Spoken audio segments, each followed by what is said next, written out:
Okay, Sid says yes. All right, awesome. Okay, so I'm going to do this introduction again. All right, so hello everyone, and welcome to this special shit show of a stream of which I, Roy R. Rogers, am in charge of the technology, so that means things will probably not work very well. This is an attempt to defeat SAD, seasonal affective disorder. All right. And yeah, so I am joined today by my usual fellow NYC. This is a sort of an NYC only stream today, which is myself and my usual compatriot Aaron Glazer. But we're joined by point 0.5 of a White Book host. Is that what you are now, Scott? I'm Uh, point 5. I've I mean, you've been on two White Book episodes in a row, in so far, right? So, right, two White Books. 2. Have you, I think 2. you think two? Maybe. I think it's 2. Maybe it's 3. Okay. I Well, think several White Book episodes, so that makes you half a White Book episode host. But one of my probably favorite Thrones players in the world, and fellow New York City player extraordinaire. There we go. Scotty. Roy bad at that talking. I am bad at the talking. That's what you get when you have to spend 4 days with your family. Let's see. So what we're going to do today is we're going to review the entire fourth cycle so far. The first two chapter packs, which is Archmaester's Key, or the Archmaester's Key, right? And Journey to Old Town. Neither of which I think we've been involved in reviewing, right? Or Scott, did you review the pack with Will? I can't remember. I don't think so. And Aaron, you weren't on the review stream with Will, were you? I have not. Review episode. So, all right. So we have not actually shared our opinions of these cards. So we're going to go through card by card and give the traditional Second Sons rating, which is, what is it, Aaron? Uh, Beard, which is a balls out amazing card. Builder, which is a card you either build around or just stick in some decks. And Binder, which means stop thinking about this card. We don't really need to go into detail. Yeah. And yeah. So do we want to read cards? So I do not. Aaron, Scott, do you think we should read cards? Should I read cards? I'll read the cards if we If need you to. want to read the cards, you read the cards. I don't really care. Scott, say no. I don't want to fucking listen to Roy read for this whole podcast. Okay. Like, this is meant to be All right. like, hey, YouTube listeners, no offense, and like, I rarely say no offense because usually I intend on offending, but like, this is meant for people who are familiar with the game and familiar with the cards. If you really need to know what one of these cards does and you just can't remember, go to thronesdb.com and look it up. You should know what all the cards do. You shouldn't hit the table and be confused. It's not that big a game. Go to carddb.com. Be nice to FFG. Why I specifically refuse to give them my money, so I'm also not giving them their website hits.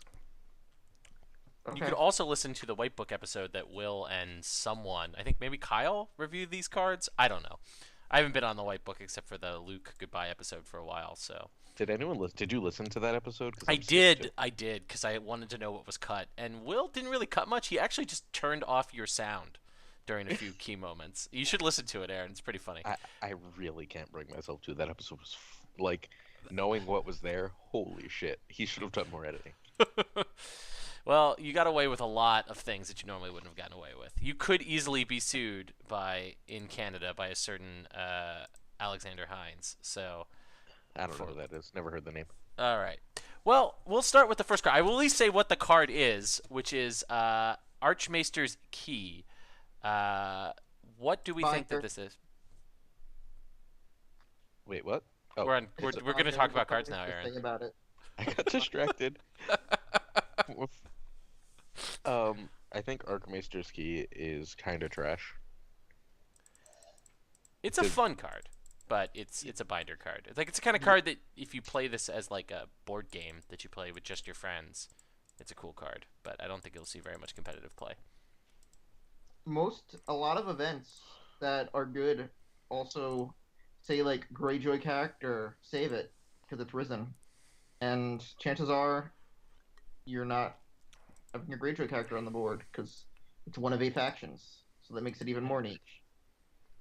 I mean, if this would be it's a reasonable way to screw over combo. Except That's why I've never heard Alexander Hines' name, because he's the one who made combo a thing. I'm That's confused. You keep saying that name. I don't know that name. I mean, like, but you have to be running both Maester characters and this card to screw over combo. Like, wouldn't you just be better at playing like Isle of Ravens, which can also have niche uses in just about any deck if you really want to like have something that can destroy combo? Like Isle of And Ravens, which any deck might want to shuffle in a Drac or shuffle in a Craven or Oh, shuffle okay, in fine. oh Okay, it's anything. trash. It's a binder. We can move on. Yeah, okay. We're spending too long on this shit. All right. Well, let's move on to the first start card, which is Dreadfort Maester. I wait, like is this it a card. star card? It is the first start Is it card. really? I thought it was the first of three Lannister cards, but I mean, I don't know. Whatever you think. I think Stark will still play this. I mean, Stark main house exists. It does. It is. I People will actually have to don't play it in Thrones War. make it out to be. I wouldn't be like shocked if Stark No Fun or Stark Winter won a tournament somewhere. Yeah. Um, That Stark Winter deck that James Balthus was playing at Red Saturday has some serious gas to it. So It can like, just win, but it could also just lose. It's one of those decks. But like, yeah, if you won hot in a tournament, you could win the tournament. yeah. store championship. I'd be surprised if it happened at a regional sized or bigger. I think you could I break would with be- it. say I would think Bauer could run hot and win. It's basically I what think I'm it has saying. a higher chance in Bear of running hot and winning, though. I think it has a chance in the hands of a competent player of breaking at most tournaments, but it's in the cut. It's really inconsistent, as was shown at Red Saturday. So So let's talk about this actual card. yeah, I mean, claim raise is good, right? Like this isn't brain surgery. claim raise on a body that is useful as more than just claim raise, right? Is even better, right? I mean, if we had just banned Flea Bottom like we should, he could be 3 costs, which would be that proper price point for him. He'd be too good at 3 for 3, wouldn't he? I mean, Even without Flea Bottom. I don't know if he'd be too good. He'd be very good, but I think he might be fine good. I think he's I think he's a builder, whatever our middle Yeah, builder. rating is. Yeah. Beard Builder Binder. We only Yeah, got 3 man. This ain't Yeah, hard. I know. Yeah, But he's a builder, and he's good, and he's probably in the next really good Stark deck, but I don't know what that means. Like, I Yeah. don't think he's in the best Lannister decks that are around. no, I think we need more House Bolton, like non-loyal House Bolton synergies. Like if there's, I don't know, another Roose Bolton or a Ramsey or something like that in this cycle, maybe we'll see. Like there'll be a reason to take like a Bolton package out of Banner Wolf to sort of supplement the, like so like Lanny Wolf running Harrenhal with a couple more good House Bolton cards could be a thing, like a legit thing. Is he a part of a Martell Wolf? Yeah, that's probably where he's best right now. I mean, like, I feel like he would have been, but with, like, new Ariane is so much better than old Ariane, and, like, I loved old Ariane. She was one of my favorite cards I in the think game. they're both good. Different decks just want different ones, but Yep, but I think Wolf is one of the decks that wants new Ariane. I probably. Like, I mean, if you can steal a dude, bounce a dude, you've got a really tasty March setup. Yeah, well, particularly when you can raise the claim. Yeah. So, but I mean, at that point, you're chewing your own board to pieces as well. So, I feel like this may be a win more card in those Martell Wolf builds, right? Because like, isn't what you want the steal stuff shit, and you want the low cost efficient stuff out of Stark, and this card. It fits in a weird place, right? Because it's not efficient, but it's also not inefficient. It's just sort of like just teetering on that edge of making it difficult to sort of. It's not fantastic, but it's not terrible. It's a true great in C. Land Conclave. Yeah, that's true, too. If Landing Conclave's Vez are good, this is a part of it. Oh yeah, definitely, and it's good in Star Conclave too. Yeah. Because like Star Conclave's big problem is like first snow, and Yeah.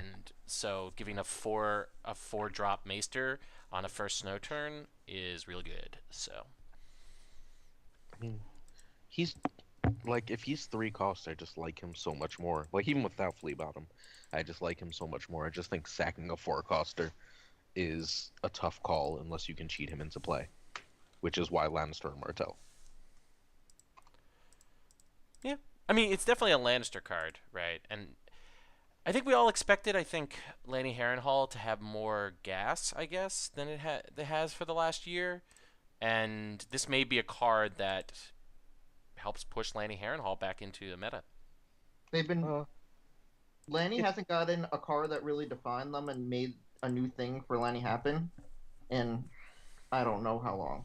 I mean, they get one in the next pack. We'll get there. Is it the next pack or is it this pack?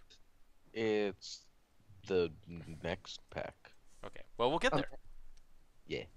All right. All right. Have we talked enough about this card, I'm done with it. Scotty? It's a builder. It's good, but I think it'll get better. I think it's one of those cards that'll get better. Absolutely. All right. At night they howl. Binder. Let's just skip that. I mean, it's almost certainly a binder. Like, Even in a That's- even in a Direwolves deck, would you play this all the time? if the Direwolves were filthy, maybe two I don't know. costs. The and the everything isn't only the best Direwolf deck that exists right now, the Sambrat Special, runs Littlefinger's Meddling, which this card is good on a Littlefinger's Meddling turn. terrible. Yeah, that tends to be a bad idea to just play event think that you it's can only just- play during one plot. It's true. I But you get think to it's just- choose when you get that plot. Sandbrax is really good, and he can play bad decks and still win. I don't think the Sambrat Special is a bad deck. I think it's an okay deck. I don't think it's tier one to the extent that it performed. I think it's a No. meta call. It was good in that meta, but it may not be. It's not good in every meta, is what I would say the Sambrat Special is. But, I mean, it might be a builder in one deck, but fuck it. Let's just move on. It's a Yeah. boring card. Sid says we should move on. Okay. Septa Nicerica, right? Is that how you pronounce that? Who cares? She's awesome. Why is she awesome, Glazer? Is this our first beard? I think it's a beard, although I'm not seeing her often because Targ is fucking everywhere. Yeah, I was gonna It's say suppressing. in this meta, I don't think she's a beard because blood. Blood of the Dragon is everywhere. I think that's temporary, and I'm gonna try and rate for like, I don't know, more than just the next 2 weeks, but like, I feel like she's. I mean, more than the next like 3 months. I don't see Targ going down anytime soon, but eventually it will, and she's pretty much immediately amazing. Most characters are strength 4 or lower, right? Like, Yeah. and being able to say you better commit 2 guys to this challenge all the goddamn time, especially with all the other tech that does this, is phenomenal. Like, I still might include a one of even as, and her cost is right. Her like, yeah, she's real good. Like being able to just ignore a Tyrion or an old Ariane or whatever, or Nim or whatever, and just be like, go away. Pretty great. Yeah. I mean, excuse me. I definitely agree. I think she has a lot of clutch uses on your own characters, like Harpoon Marjorie decks that Hey, are Sandy's here. Hey, there he is. To ask him if he wants to join us. He should be out drinking. All right. Well, he could do both. I wouldn't put it past Sandy to be sitting on Twitch on his phone and drinking. So yeah, I think she's the best card so far in the pack. But I mean, I don't think Targ is actually going anywhere though. That's the thing. Like I feel. I mean, we're gonna get to this later in the next pack, but I mean, in the foreseeable future, but the game eventually rotates away from things, right? Like, well, rotates not. the wrong word since we have rotation. But like the game eventually shifts away from things. It's Like true. something or other will happen that will push Targ down. Yeah, Like, I mean, yeah. Remember when Lannister was never ever going anywhere, and now it's not even in the top 4 houses. It's like that. That's true enough. But Lannister cards never really synergized with each other. They were just good stuff cards, and the decks weren't the card pool wasn't deep enough. Rather, tar cards actually synergize. That's the scary part. I mean, that probably makes it easier to break them up, but we'll see. Well, you mean break them up with a restricted list? Yes, a restricted list would change things. Yeah, yes. I mean, I mean, 100% agree with that. But I- what I'm saying is, I don't think until, in fact, none of the Targ problem cards in Targ that make Targ as powerful it is right now are actually up for rotation in the first set of rotation. So we won't actually see without a restricted list the Targ The above Uh, curve Targ we understand cards what you mean, man. exit the meta. It doesn't So matter. Sandy we believes have to that see. a good Stark will push Targ down. I tend to agree. I think if Stark and Terrell become top houses, then Targ basically goes away. But Stark needs so much for it to become a I like. mean, we're not. I mean, by the time we have rotation, we have like 2 or 3 more cycles, right? Like, we're not talking about It's true. we're not talking about this cycle. Relax. The game isn't like, I mean, the game may die, but as far as we know, the game isn't dying. So, like, I think this is an eventual beard, and I think even in this meta with all the Targ, I'm probably running a one of, because if you're Blood of the Dragon, you just get to my Septa, nice to whatever, I'm probably okay with that. And Um, in the meantime, being able to shut up Ago or whatever is pretty good. I think TCG blogger in chat has the right point though. I think where this card has a problem also that it doesn't fit in where Tyrell is right now. Where thanks to the presence of Targ, with the ability to shit out renown bodies is much more important than challenge control. Particularly in mono Tyrell or not mono, mono Tyrell or Tyrell main house, which is she can only be played. She's not part of a banner package as a loyal card. So yeah, as good I as this st- card I, is, I still don't think we're going to see her for a good long time. hey Scott, do you think challenge removal might be almost there? I think so, but we'll see. If we do, we'll get more MP decks, which everyone will be pumped for, I'm sure. Yeah. I mean, I can't even challenge this deck. Every time I challenge, they just stand and remove my guys. It seems not unlikely. Yeah. Um, I mean, she's also not bad at just removing your own shit from the challenge. That I think is what makes the more interesting part of the High Garden and so on Mm-hmm. package. Yeah, I mean, like, there's so many little tricks you can do. I feel like this deck gets good pretty quickly. I'm I think just one day we're gonna hit critical mass, and then Danny is gonna be like, "What the fuck were we thinking?" You mean like we're about to do with pillage and dominance? Yeah, I agree. and burn. We've been there with burn, It's but yeah, true. with pillage and Well, dominance, after the next pack, which we're gonna go over, we're past there with burn. we've been past there with burn, guys. I don't know if you were paying attention to World. I have been paying attention to Sandy Solid. Barnabas burning his way through the world this year. So, yeah. All right. All right. We ready for Oathkeeper? Do we have to talk about Oathkeeper after we did last week? It's a builder. Oh, you Like, guys talked after about it last week. I don't know. No, I was... remember Sandy's episode where everything he built was just like, man, I'm gonna run Oathkeeper You forget. to go get my banners. Oh, Okay, that you hard. I was getting. Yeah, I was in. It was not a good night for me, but yes. you had a fight I with do. Alexa. Yeah, we Yeah, remember. yeah. Who's Alexa? My Echo that my girlfriend was using to. Oh, there it is. To harass me because she wanted me to stop streaming. It was very funny. To you guys. Sorry, I don't know that. Speak of the devil. Speak of the devil, and she will appear. So yeah, Oathkeeper. Okay, we can skip Oathkeeper. All right. Al. Does anyone have a really good point about Al is Oathkeeper not here, that actually. they want to make? I don't really. It's a builder card to me. Yeah, you stick it in some decks, it does some shit. I think So- it's a good card. I'm totally fine with it being a card. I feel like it's never gonna be great. It's always gonna be like, hey, yeah, sure, I'll fit that in if I'm trying to build a little cute little combo. Other card, because you'll get all those neutrals. All right, so young builder is binder as fuck because it doesn't even fit into the current builder's deck. I don't think We it all fits good in with that? any builder's deck ever. It just. Yeah. If it wasn't bestow, You like you if might it just run had like one a of. limit, yeah. Like Yeah. if it was like after a Night's Watch location or attachment enters play under your control, draw one card, limit once per round. Like Yeah, you play it. you play it, but like But I it don't know, doesn't having say to that, sink so don't worry about it. 3 gold, yeah, it's terrible. But the Rat Cook is an interesting card. Like Alright, this so is a wait, cool wait, card. Did we all agree young builder is a binder so we can move on? Yeah, I mean Scott and I played enough builders to Fucking know Buzz. that that Does card Buzz sucks. ever sleep? No, he doesn't. Buzz, are you gonna join us? He can also join us, but he likes being in chat. What is BHB? Brotherhood without banners. Banners. Oh, Yeah, it's great in that deck. I don't think Terrell especially wants that deck, but that's fine. I think Terrell has better shit, especially because High Garden may be entirely broken.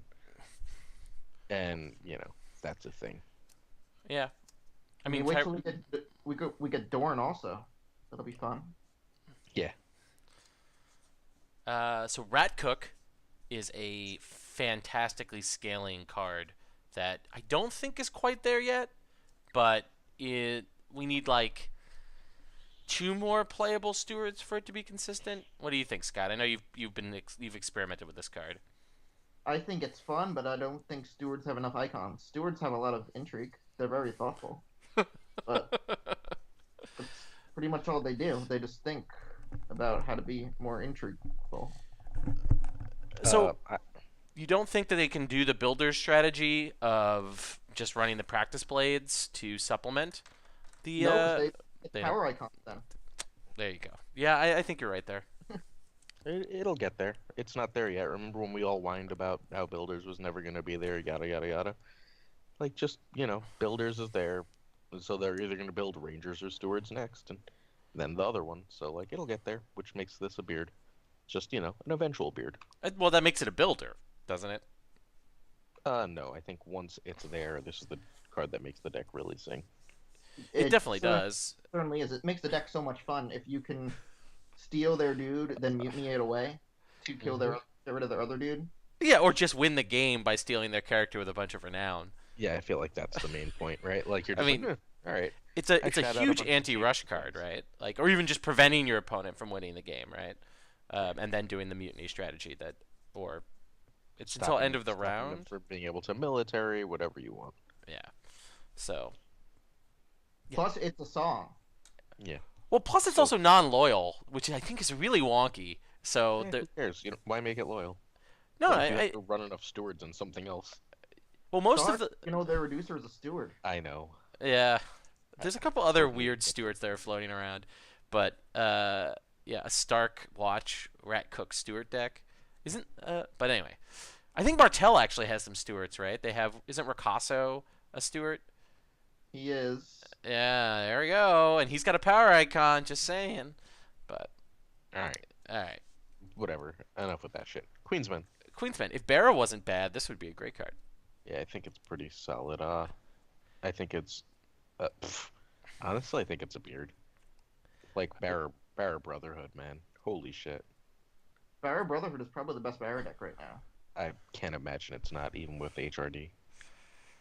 Yeah, people have been talking about HRD Red Keep. It's not as good as Brotherhood. Yeah, why is Brotherhood better? What makes Brotherhood so good? Because if you want insight, you get insight. You have all the shit to make Queensmen sing, and Queensmen is fucking broken. So are you running the Wildling, or are you running what package are you running with? Or just running good neutral Wildlings. cards? Wildlings probably. Almost certainly Wildlings. So you're drawing with Dala as well? Yeah, I wouldn't. I can't see why not. But you're also running the fucking Red Keep, right? Like. Yeah. No. I'm just trying to think, like, what are you replacing Bob with? Mid-range dudes. And Barrack is your big finisher. Or Barrack, and I guess you can run Mance, and you can run what's his face? Barristan, right? Because he's non-loyal. Oh, yeah. Yeah, but you probably shouldn't run Barristan. Yeah, but he's renowned. Rattleshirt, yeah. Okay. You can just give someone renown too. It's not like you need native renown. That's true. I'll experiment with that. I've been looking for a good Barra deck for a good long time, as both of you know. So. But Buzz has one he can send you. I'm pretty sure. Okay. Cool. Buzz, send it to Roy right now. All right, don't do that. But so does anyone else have ratings for this? I think you're right. It's beard because it's good even if you don't have that non-Barra character. You still get to look at their hand. Mm-hmm. Like, and that's just good. Like, looking at your opponent's hand is always good, and this has the traits and good icons for Barra. Looking at your opponent's hand is always good, quote unquote Roy Rogers. Is there a situation where you don't want to look at your opponent's hand? I guess when they have no cards in their hand. I guess I don't know. Or you just bounced one, whatever. I don't know. But it's a good reminder. It's all right. All right. Yes, you still. Yes, you. Roy might forget. I mean, I wouldn't put it past me. So. It has great flavor text too. I don't care. Very Christmassy Um, flavor text. I really don't care. It's All good. right. Traitor to the Crown is fucking builder as shit too. Sorry, beard as shit too. I That's was a gonna be good like card. Builder. No. No, Traitor to the Crown is great. I Yeah. think the Martell one is good. This one's better. Well, it doesn't take the icon away straight away, as was pointed out to me in a discussion in the Facebook group. I But guess that matters for one other card. no, it doesn't matter for one other card. So like you can put you can put a character with renown that has a native power icon into the power challenge. If you can still win it, you get renown. Right? It just attached character does not contribute its strength. Or if they have some ability that like useful ability, like challenge based ability when they're in a challenge. They can still initiate the power challenge. I don't know. Yeah, they could be stupid and make a mistake. It's also good because it's good instead of just assuming opponents are going to make mistakes. Also, not terminal, as TCG Blogger points out. Yeah, it's not terminal. And well, I think the biggest thing for Barra is its controller. It does not count towards it. You know, one of the weaknesses of Martell's attachments is that it just turns characters to Iron Thrones, which can sometimes be annoying when you're playing the Stag package.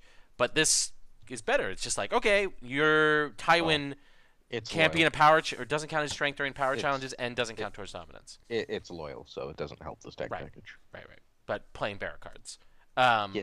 So yeah, so like on Tywin or like Fast Eddie. Or Fast Eddie's Fast Eddie's ability, right, is one of those ones that gets around this. But anyway, my point is just those big strength characters.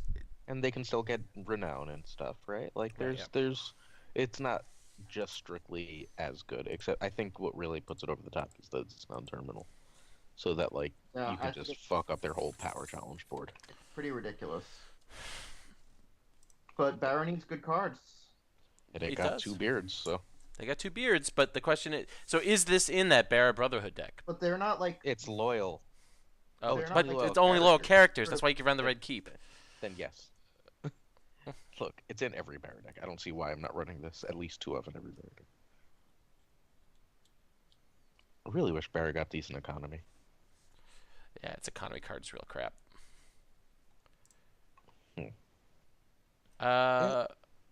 Scott, you had a point about Traitor to the Crown? I forgot what it was, so it was super important, clearly. All right. All right. Maester at the Rock? Maester at the Rock is not as good as I thought. I agree. I think he's probably the most overrated card so far out of the initial reviews. I think in our he made your top 5 cards, right, Aaron? Yeah, I think so. Yeah. What do you think, Scott? Because Aaron and I have talked about this card because it was on his list. So what do you think? I think it's just too much of a tempo hit, and you still have to draw the card. So I think in some decks it's really good, but it isn't just as super beard as people like Aaron thought. Yeah, I definitely thought it was going to be great. I still think it's got a home in Lamy Conclave and probably the mainstream Lanny Jumper, just because getting all those jumper events back is pretty good for that deck. I think its home is Jumper. Yeah, I think that's probably true. It's such a huge tempo hit, and this is such a crap card if you don't have events that you want to recycle. Like if just your draw is poor, it has very little other uses and is vulnerable to first snow. It's just, I think it's much more of a niche builder than the beard that definitely when this card was first spoiled. I think this card was spoiled, wasn't it? I don't remember. I don't. Than I thought. Like I thought this card was gonna be the card that kicks Lanny into high gear, but it's not. It's definitely, I think, as you said, home and jumpers, or maybe some kind of Lanny Conclave deck that this is just used for its ability. I don't know, but where the trait has value. I don't know. It's just I think this card's a lot weaker than I definitely first thought. Wow, you were bad at talking today. The stress. I think this is pretty good in with Flea Bottom, which helps too. Mm-hmm. When you're paying 1, it's much more palatable than paying 3. Mm-hmm. And you can ambush him in don't know why you would do this, but it entertains me. You can ambush him in with the 1 cost event. Help, Hear me roar? hear me roar, and then use him To to recycle the hear me roar. recycle the hear me roar for the next round. It's true. Can you? And then he discards for flea bottoming. Infinite hear me roar. Probably not, because then he's gone, right? Poop. Oh well. Well, he's in. Still Well, I pretty guess good. he's under your deck, and then you can't pop him out with Right. because it has to be. It's only unique Lannister characters, right? With Task for every tool also, yeah. a task ability. Oh yeah, sure. I don't know. It's a builder. It's a perfectly fine card. I just like you better have a plan for how you're using him. You don't just stick him in without thinking. Why are you clicking 8 pages, Roy? I was just clicking. All right, so Ashmark. I love this card, and having seen it in practice, this card is definitely way better than people have credited for. The fact that it just can be triggered at any phase is super obnoxious. Super obnoxious. I don't Really think good, it's but it's the especially. builder. I Because don't think it's especially good. in the right decks, I think it's really good, but it has to really be the right deck. I think it's super builder. I don't think the right decks are at T1, and I don't think they're necessarily ever going to be. What about Well, jumpers? Lanny's T1 right, like the T1 of T1 right now. You know what I mean? Yeah, fair enough. Like, it's not even the T1 of T1. As far as Lannister is T1, I don't think any of their better decks really want this. It's just slightly too conditional. Like, I feel like if I can afford this, I'm probably already going to win that game. It's still probably a builder, but I just don't think it's amazing. Yeah, it's a builder. You run 1 or 2 in the right deck. I think. I don't think that deck is there right now, but I think there'll be metas where that deck is there. I think you run Maybe. 2 of this in the decks that want it. And I do agree that it's a builder, but I think that the decks that want it really make good money out of it. And you can really use it to tempo, like just destroy an opponent's tempo in a way that some decks just like can't recover from. Stark, in particular, I think it can hurt Targaryen pretty highly, and it's just it's a powerful tool in the hands of the right Lannister deck. And I just feel like there's probably enough jumper shit right now that I don't really care. And Flea Bottom really hammers this as effectiveness. I think this is the type of card that someone like Dan Struhal can break. Like it's a high skill cap card. I don't feel like he'd want to. I don't feel like this is this kind of card. I don't either, but I meant like that type of caliber of deck builder player. Yeah. Buzz thinks it's a solid builder. I think it's a solid builder too. Mm-hmm.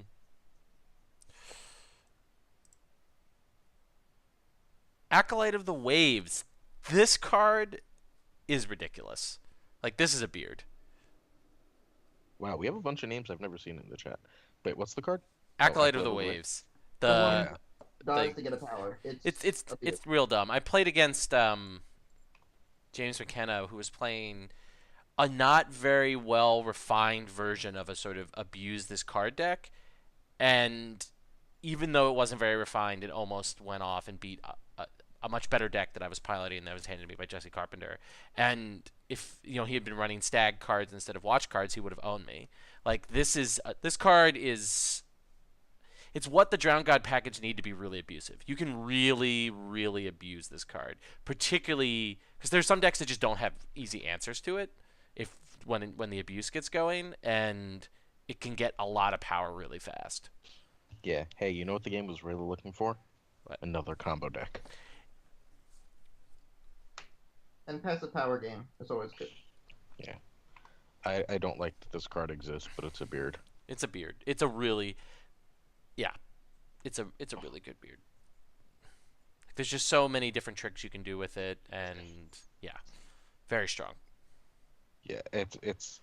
I don't like this card, and I don't like the next card. I don't hate the next card. I don't like the next card in combination with everything else.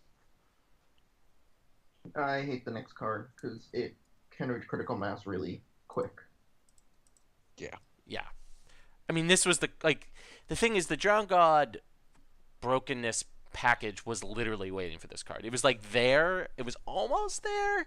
And you can sort of see the outlines. It's like, oh, what do we need? Oh, a really efficient 2-drop that gets power that Well, we can that doesn't- recycle.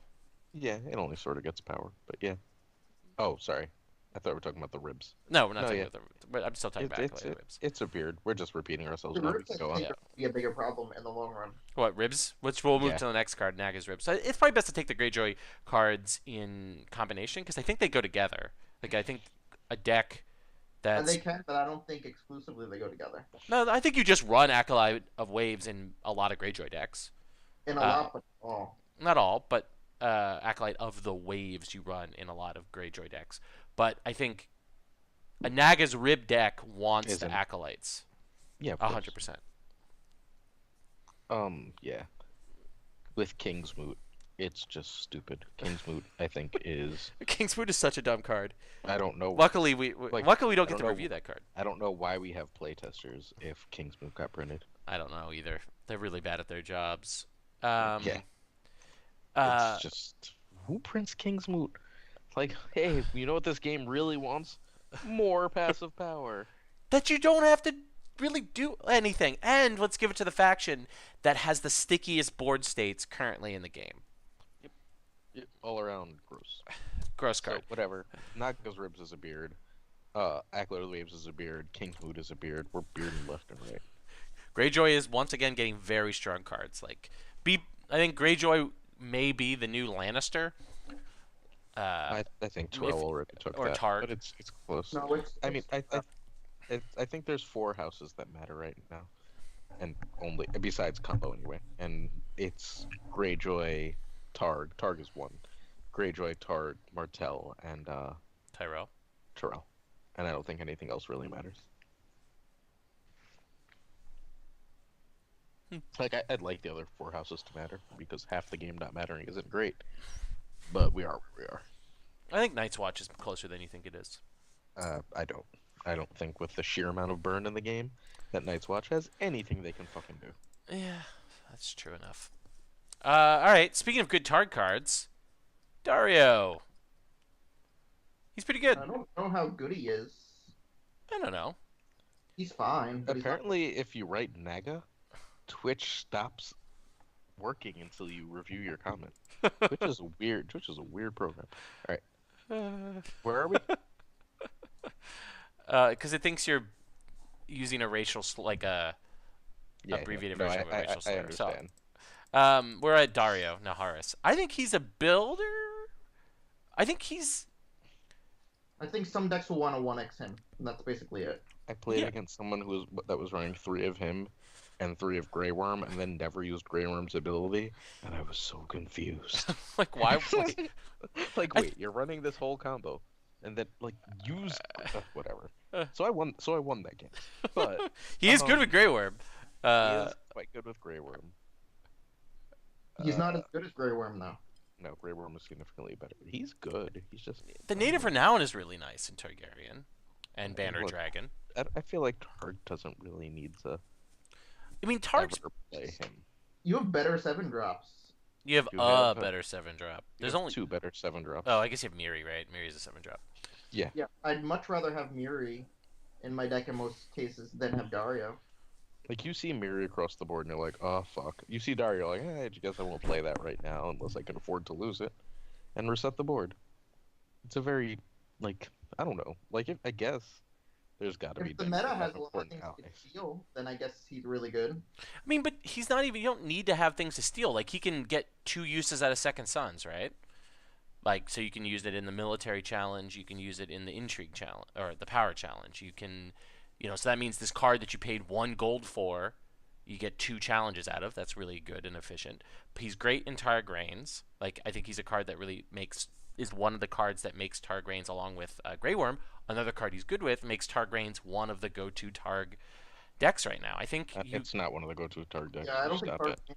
is. I think it's a severe step behind, I don't know, 6 other Targ decks. I think Fealty is the best, thanks to the event we're going to mean, get to right now. But Fealty and Crossing are pretty great, and then there's 5 different versions of Crossing. I think And then Reigns is there's- better than any of the House with the Red Door Targ decks. You're wrong. Okay, but I'm glad to be wrong. All right. Any other thoughts about Dario? I appreciate that it's the book Dario with the beard, the blue beard. He's a builder. Like, he's good. I've got no problem with him, and he's good in one specific deck. So you stick him in that deck and use him. And if not, you play maybe one of. What'd you say, Ray? Sorry, Scott? The other Targ card is the card. Yeah. The other tarot card's real good. Mm-hmm. Super good. I mean, it's running 3 extra Cal Drogos, right? Yeah, basically. I think you run 2 of, probably not 3, but still. Yeah. Okay. Then you're running 5 Cal Drogos in your deck, which is pretty good. Which that first turn blowout just becomes far more likely. Right, and the opening of like Retal in becomes really strong. Yeah, like, especially because you drop the Bloody Arc when they're not ready, and it's just like, oh. On the first turn, You see what happened is good game. I mean, so many games right now. It's the most frustrating thing about where the meta is right now is I feel like first turns are back to being really important. That if you can just destroy your opponent's tempo in that sort of first 1.5 turns, the game just is over. Which is what makes Martell top 4, because they're the house that's like, oh, you destroy my tempo. Oh well. Yeah, I think Martell has the strongest recovery. I think the reason why Martell and Targ are the polar opposites in the meta, right? I think Martell has the biggest recovery options, and I think Targ has the best ability to blow you out on the first turn. I don't know if that's true. Terrell and Greyjoy are both really good blowout houses, where it's just like, oh look, I've got 8 power. Good luck. I think they can rush you down, but I think that Targ can just literally, like, if you have no cards, or no characters in play at the end of the first turn, and they have a Khal Drogo and 2 Chuds and a second Sons in their discard pile, which many games against Targaryen I have played. That's what their first or second turn has looked like. I think We Do Not Sow might be the most annoying most annoying, outside of maybe Drogo and I guess the Arc, turn 1 card in the game.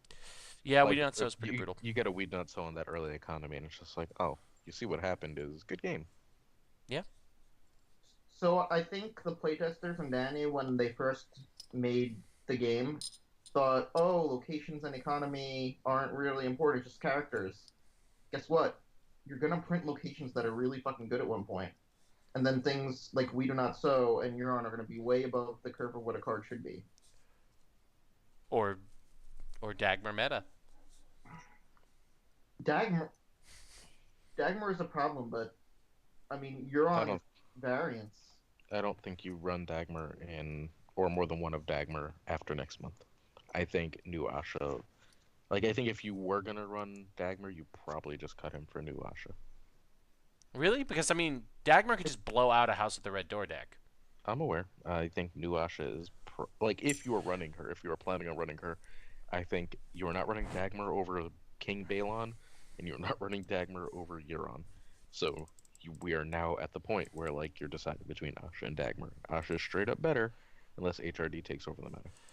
Yeah, no, I mean, I agree. I think Asha is an overall better card, but I think until at least the regional season, Dagmar is a better card because Dagmar says that you have an opportunity to just blow out an entire agenda. Just be like, your entire game plan, the entire point of you running this agenda, I can oftentimes on the first turn just end your game plan. And I think that's worth a spot or 2 in your deck with Greyjoy. Because he's not a bad card. He has Renown and 2 icons and decent traits. Yeah, no, he's all around good. It's just, I disagree. Yep. I mean, It's just the high roll potential right now because HRD is just going to be a big deal in the Star Championship season because people are going to want to run it. I mean, it's also totally not my style anyway, right? I'm not about that roll the dice type of deck that could just be dead for half the game. So yeah, I get it, but I mean, sure. I'd 80% of the time probably rather have the Asha just because I think draw and card choice is so important. But we have a month before that happens. The decks will still want old Asha. Old Asha's not a dead card. She's still a really good card. Yeah. Right.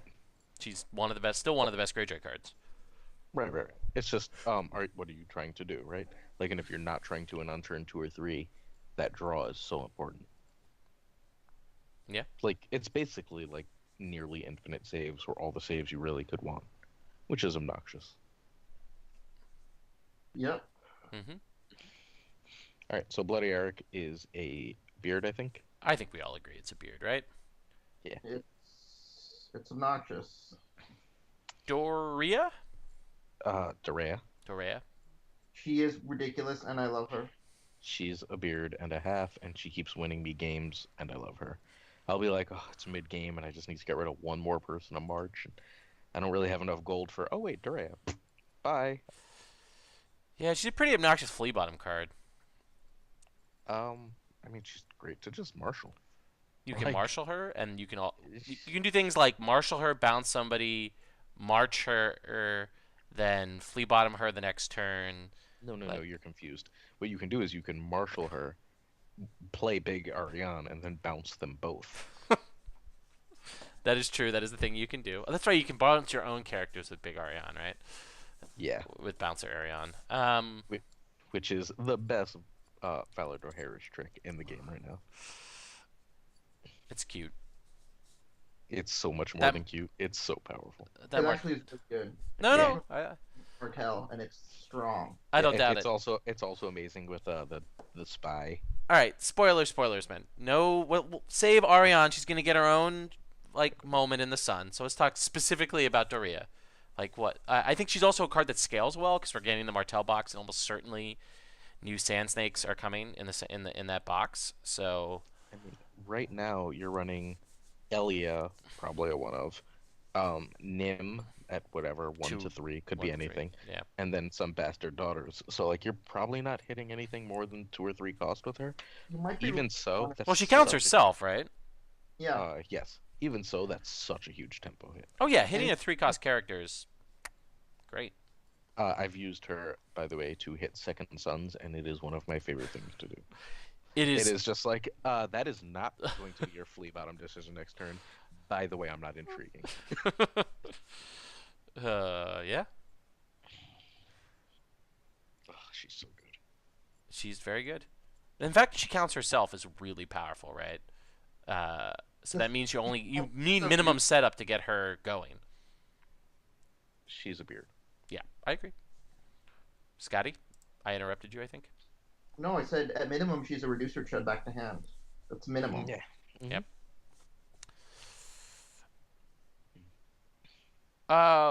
Water Gardens? Another beard. Very strong. I don't know. What could you ever use this for, guys? I don't think it's good. I think it's pushed Venomous Blade back into the meta, I think, in Force. I think the meta has pushed Venomous Blade back into the meta. That's true. The weenie meta definitely makes Venomous Blade a lot better, but I think that this makes it so you can more consistently afford Venomous Blade every turn, or most turns. Yeah. Just really makes like the ability to run 2 or even 3 blades much higher. So I think it's a banner card. I think it's when you're running a Martel banner. I don't know if I want it in Mono Martel. I mean, it depends on the mono martel. I think if you're running like lots of like Red Vengeance and gas. I mean, yeah, and if you're running the one-drop reducers, I guess like the lose icon shit. Like Yeah. it's got its use. It's just I feel like it's not going to be as consistent as it's going to be if you're running like Wolf or Watch. I mean, it's certainly stronger in Wolf or Watch, but I still think it's worthy of at least consideration. Yeah, I think you might run a one of at that point, but if you're like looking at probably 2, maybe 3, if you're running one of those I mean, other options. Also, it'll reduce a Great Hall or an Iron Bank. Or the Martel economy location on the second turn. Yeah, Yeah, in the Martel Fealty, you don't have a huge number of uses of it that early, but on turn 2, this plus Fealty means you get for free the economy location. It also helps HRD decks, Martel HRD decks, which I'm sure will be a thing, right? One cost locations are good in HRD. So I mean, I think it's a really, really good builder, but not a beard. I think that's probably right, because there are some awkward times with this, right? When you need just a card that will impact the board more directly. Sometimes top decking this can be frustrating because it can sometimes be a narrow application when you need characters or you need ways to afford characters, particularly with Ariane, when you just need so much economy to keep her going. So Yeah. I Scotty? I'm a little bit higher on it than you guys are, but I understand your points. You Either bearding way, it? really good card. You bearding it? I beard it up. all right, That well, kid on the skateboard has a beard. let's go with the best card in the pack, Mag the Mighty. This card certainly exists. It's really good for a stupid broken combo. I wish it were a binder, but it's a builder. It's a builder, yeah. It goes in combo decks, and I think it goes in some um, Brotherhood decks or that are using Wildlings. Yeah, I guess. If you're running steel shit and Night's Watch, I could see running it. Yeah. I think it mostly just is for combo, but combo is still a thing, so. Unfortunately. Mm-hmm. I don't know. He's It's real a good in build- that Brienne it's- deck. It's a builder that makes me sad. Can we just move on from this card? We're about to talk about cards I actually like. The Iron Bank. You like the Iron Bank? I think the Iron Bank is the best card in the pack. Really? It's really strong. The best card in the pack in a vacuum, maybe? I mean, Doharis is in the pack, and since that's my champ card, like, I'm saying the Iron Bank is better than Doharis.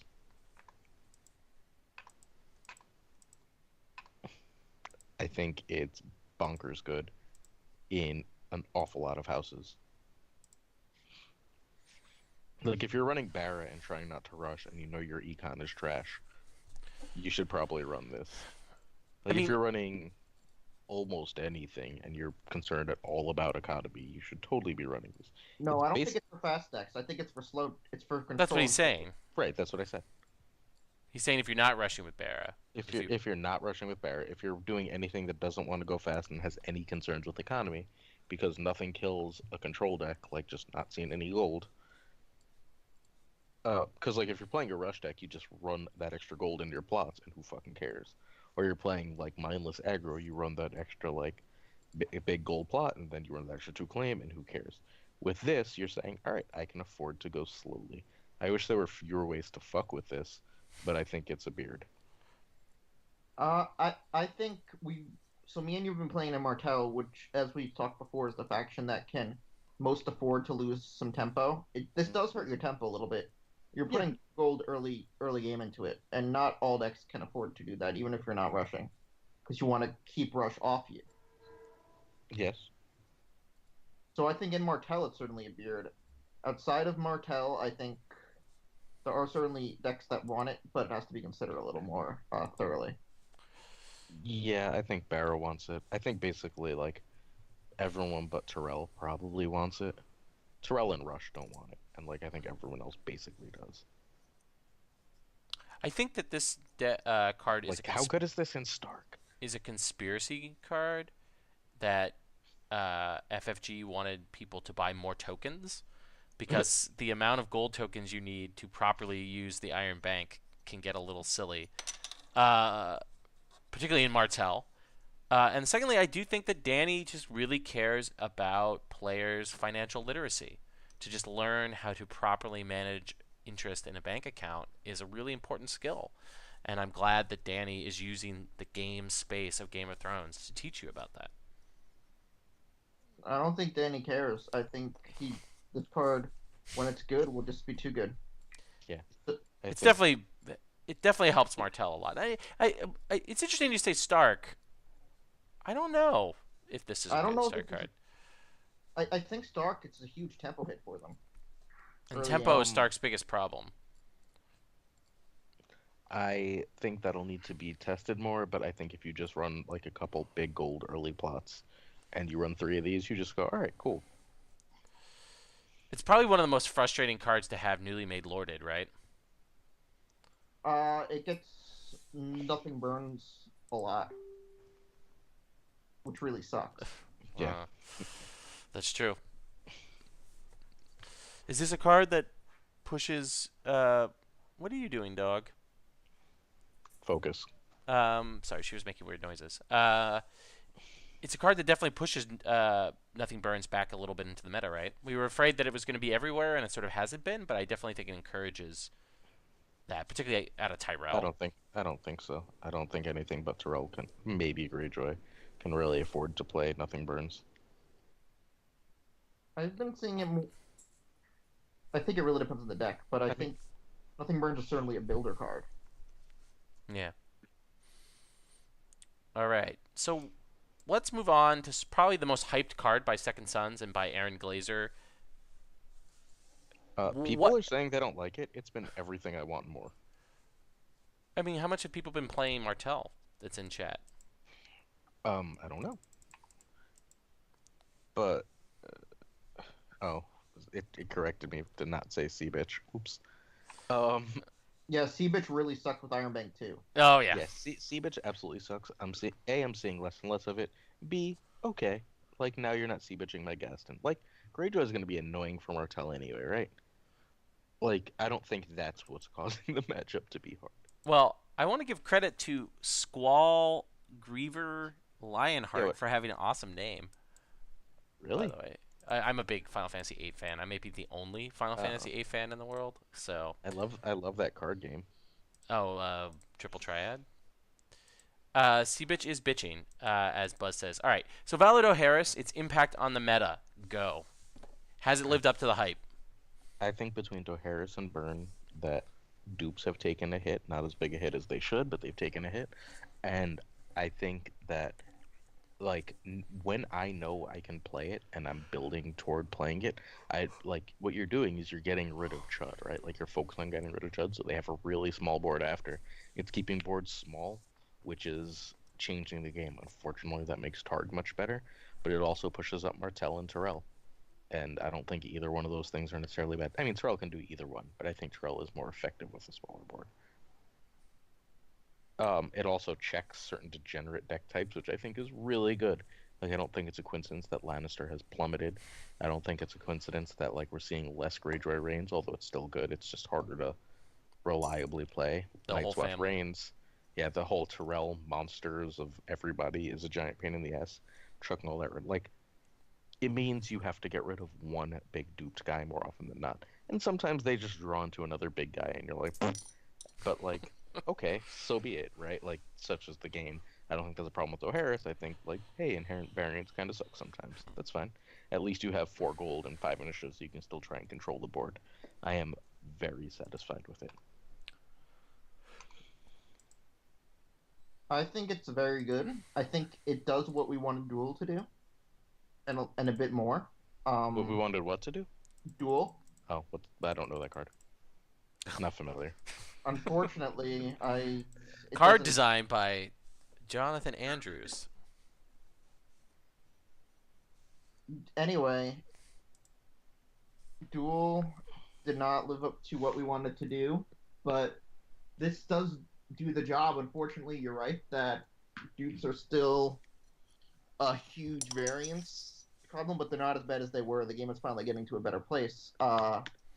It's certainly a beard, but is it all we hoped and dreamed it would be? I'm not sure about that. I think. Meanwhile, Oh, a lot of this, a lot of what we're talking about, Glazer, is because I think of the Martell deck we've been playing is a very flexible deck and Yeah. makes very high use of these cards. But most decks, I don't think, can do that. I mean, I feel like it's affected like the a lot of the it's affected a lot of decks. I feel like in the ways it hasn't affected the meta in positive ways are mostly Targ related because Targ just kind of shrugs it off most of the time. I, Like Targ, like I Targ. Has yeah, it's good low Flea and Bottom mid is range. really. I think that this card would have had a better impact on the meta if Flea Bottom didn't exist. I mean, I think we'd have a healthier meta without Flea Bottom and Annals, right? Yeah. Like as much as I constantly talk about restrict lists as those 2 champ cards that fuck everything up. Without those two, we're at a reasonably good place. Right. And like Targ is still great, but I don't think it's nearly as broken. We have to like those are the real problems, right? Yeah, Um, I I think. think there's an overprevalence of burn too after the next pack. Well, and I think Valido Harris helps Burn in ways that are not good. Yeah.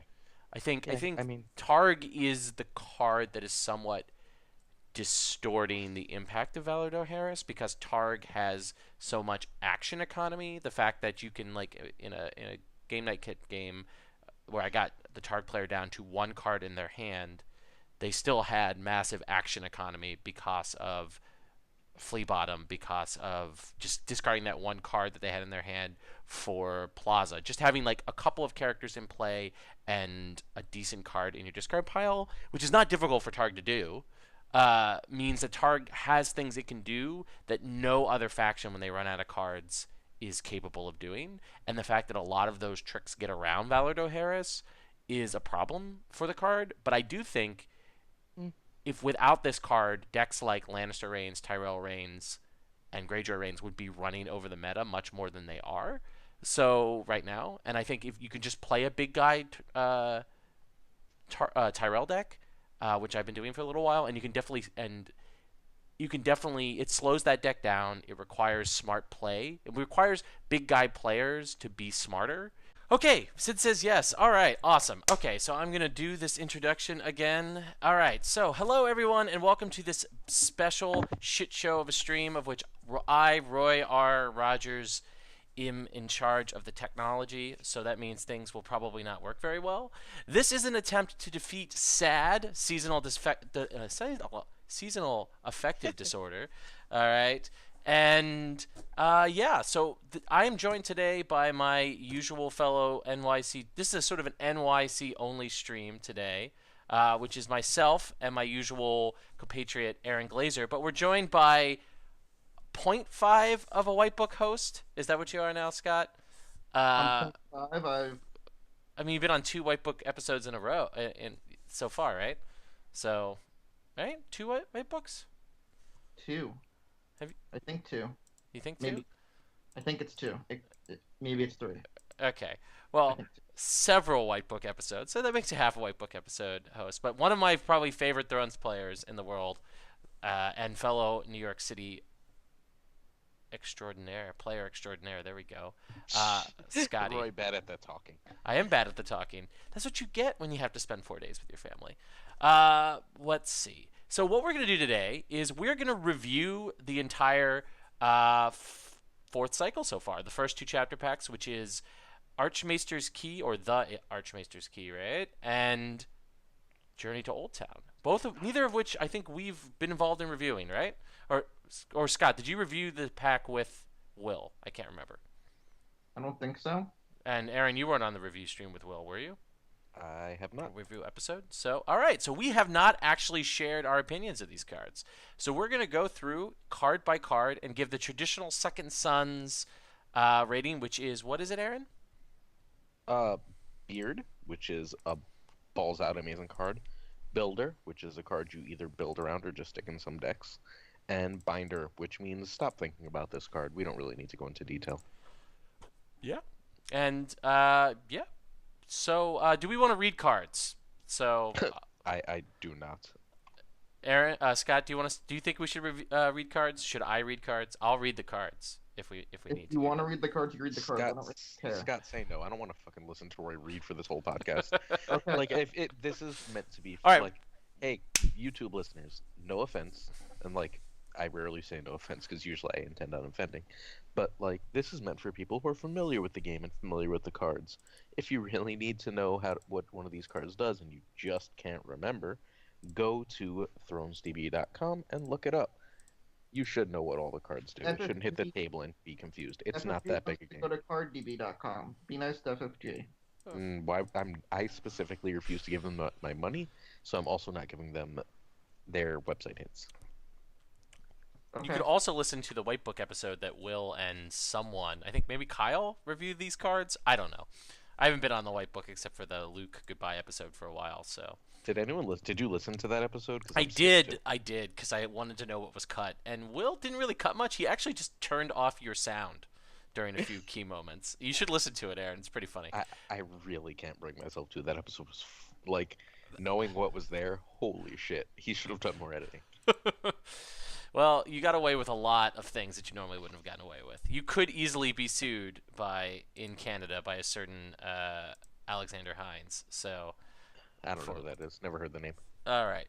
Well, we'll start with the first card. I will at least say what the card is, which is Archmaester's Key. What do we think that Binder. this is? Wait, what? Oh, We're it's a- going to Binder, talk there's about cards nothing now, to Aaron. say about it. I got distracted. I think Archmaester's Key is kind of trash. It's a Did- fun card, but it's a binder card. It's the kind of card that if you play this as like a board game that you play with just your friends, it's a cool card. But I don't think you'll see very much competitive play. A lot of events that are good also say like Greyjoy character, save it because it's risen, and chances are you're not having a Greyjoy character on the board because it's one of 8 factions, so that makes it even more niche. I mean, if this would be it's a reasonable way to screw over combo. Except That's why I've never heard Alexander Hines' name because he's the one who made combo a thing. I'm That's confused. You keep saying that name. I don't know that name. I mean, but you have to be running both Maester characters and this card to screw over combo. Like, wouldn't you just be better at playing like Isle of Raven? Okay, Sid says yes. All right, awesome. Okay, Sid says yes. All right, awesome. Okay, so I'm gonna do this introduction again. All right, so hello everyone, and welcome to this special shit show of a stream of which I, Roy R. Rogers, am in charge of the technology, so that means things will probably not work very well. This is an attempt to defeat SAD, seasonal affective disorder. All right. And yeah, so I am joined today by my usual fellow NYC. This is a sort of an NYC only stream today, which is myself and my usual compatriot Aaron Glazer. But we're joined by 0.5 of a White Book host. Is that what you are now, Scott? I'm 5. I mean, you've been on 2 White Book episodes in a row, so far, right? So, right? 2 White Books? 2. Have you- I think 2. You think 2? Maybe. I think it's 2. Maybe it's 3. Okay. I Well, think 2. several White Book episodes, so that makes you half a White Book episode host. But one of my probably favorite Thrones players in the world, and fellow New York City player extraordinaire. There we go. Scotty. Roy bad at that talking. I am bad at the talking. That's what you get when you have to spend 4 days with your family. Let's see. So what we're going to do today is we're going to review the entire 4th cycle so far. The first 2 chapter packs, which is Archmaester's Key, or the Archmaester's Key, right? And Journey to Old Town. Neither of which I think we've been involved in reviewing, right? Or Scott, did you review the pack with Will? I can't remember. I don't think so. And Aaron, you weren't on the review stream with Will, were you? I have not. Review episode. So, all right. So we have not actually shared our opinions of these cards. So we're going to go through card by card and give the traditional Second Sons rating, which is, what is it, Aaron? Beard, which is a balls out amazing card. Builder, which is a card you either build around or just stick in some decks. And Binder, which means stop thinking about this card. We don't really need to go into detail. Yeah. And yeah. So do we want to read cards? So I do not. Aaron, Scott, do you think we should read cards? Should I read cards? I'll read the cards if we If need to. you want to read the cards, you read the cards. I don't really care. Scott, say no. I don't want to fucking listen to Roy read for this whole podcast. Okay. Like, this is meant to be All right. like, hey, YouTube listeners, no offense, and like, I rarely say no offense because usually I intend on offending, but like, this is meant for people who are familiar with the game and familiar with the cards. If you really need to know what one of these cards does and you just can't remember, go to thronesdb.com and look it up. You should know what all the cards do. You shouldn't hit the table and be confused. It's not that big a game. Go to carddb.com. Be nice to FFG. Why? I specifically refuse to give them my money, so I'm also not giving them their website hits. Okay. You could also listen to the White Book episode that Will and someone, I think maybe Kyle, reviewed these cards. I don't know. I haven't been on the White Book except for the Luke goodbye episode for a while. So Did anyone listen? Did you listen to that episode? 'Cause I I'm sick did, too. because I wanted to know what was cut. And Will didn't really cut much. He actually just turned off your sound during a few key moments. You should listen to it, Aaron. It's pretty funny. I really can't bring myself to. That episode was like, knowing what was there. Holy shit! He should have done more editing. Well, you got away with a lot of things that you normally wouldn't have gotten away with. You could easily be sued in Canada by a certain Alexander Hines. So, I don't know who that is. Never heard the name. all right. Well, we'll start with the first card. I will at least say what the card is, which is Archmaester's Key. What do we think that Binder. this is? Wait, what? Oh, We're It's a going to binder. talk about That's all cards now, I have to Aaron. say about it. I got distracted. I think Archmaester's Key is kind of trash. It's a Good. fun card, but it's a binder card. It's like it's the kind of card that if you play this as like it's a cool card. The Stark 6 slot is so crowded, right? That's she's in that slot that so many other people are in, and the same two icons that they all have. I think she's better than This is why Stark wants the Iron Throne, because they get they play a nice slow game, they play tempo, they hold their ground, and then mid you game mean they're like, and Iron Bank. Iron Bank, I keep calling it Iron Throne, yeah. And then mid game they're like, I have 20 gold on Iron Bank, and here's 7 renown, guys. Good game. Maybe, yeah.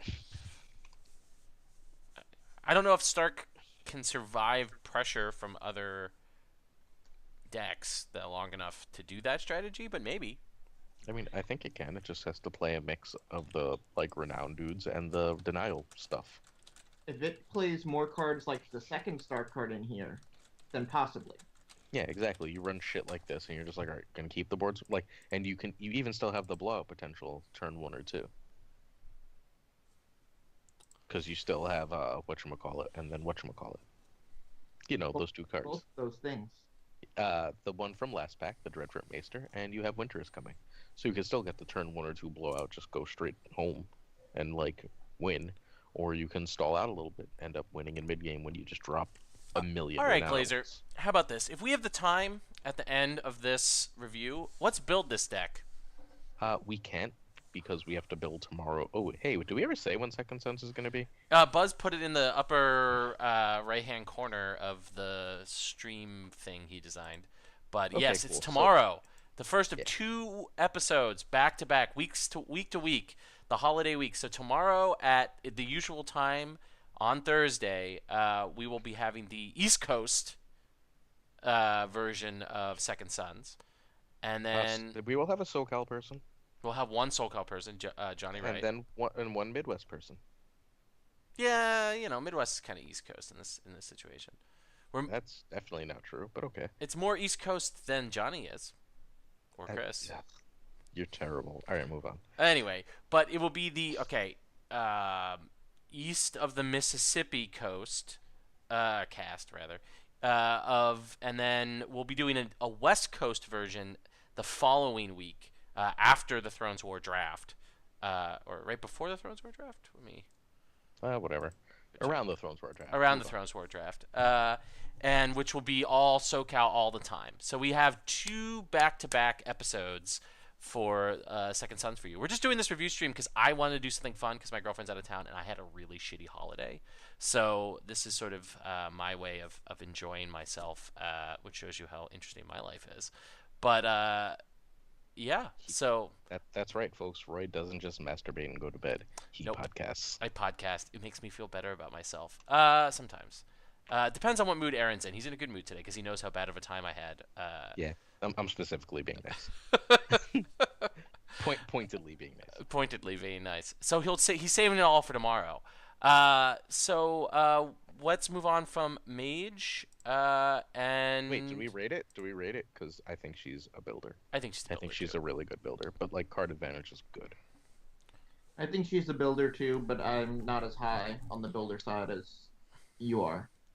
I mean, I just feel like if Stark's going to survive till the mid game, she's the kind of card that helps do it because she gives you card advantage. I don't think Star can do that right now. I think She she's a will, one right? of in most Stark decks. I think I want to try an HRD Bear Island with her. Let's do it. Yeah, well, if we have time after the other thing, sure. All right. So the House of Black and White. Tahablau. Hublau. Tahablau. There's no L. Tahabau. To Habao. Okay. this- I don't know how to assess this card. So I'm gonna throw it to you guys. You guys do the hard work. This is a Martel Wolf card. This is a very good card, but it's not a man. Stark main house card. Oh man, if you can get to mid game with, with Iron Bank in this, and you just bestow 10, you're like, all right, I'm fine.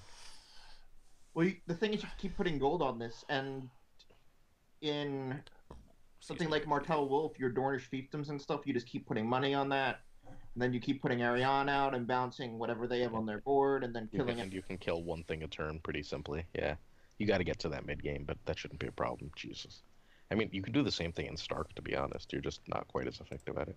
Stark doesn't have the money to pull this off. Yeah. I mean, sure it does. I Run mean- Winter and run I mean, like, it's not like you. I think can't- this actually could be you a pretty decent card in Stark Winter, because you can get rid if they can only really afford mid-rangey characters because of the winter pressure. Your ability to kill those characters on demand and then refill is pretty good. If I the also myth, think it's really if- good in Night's Watch Wolf. Yeah. if that mythical whatchamacallit is ever good, the mythical Targ Wolf is ever good. Yeah, this is pretty redonkadonk in Targ Wolf, right? Yeah. Everyone's one strength. Boom. This is a ridiculous card, but it's not a Stark main house card. It's basically I think it can be. I don't think that's necessarily true. I don't really plan on trying to build that out right now. I don't think that's where Stark wants to be, but I wouldn't be shocked if it ended up there. Yeah, I wouldn't be shocked to see this in mono Stark decks. Like, Stark has a reasonable amount of kill. I just don't think they have money.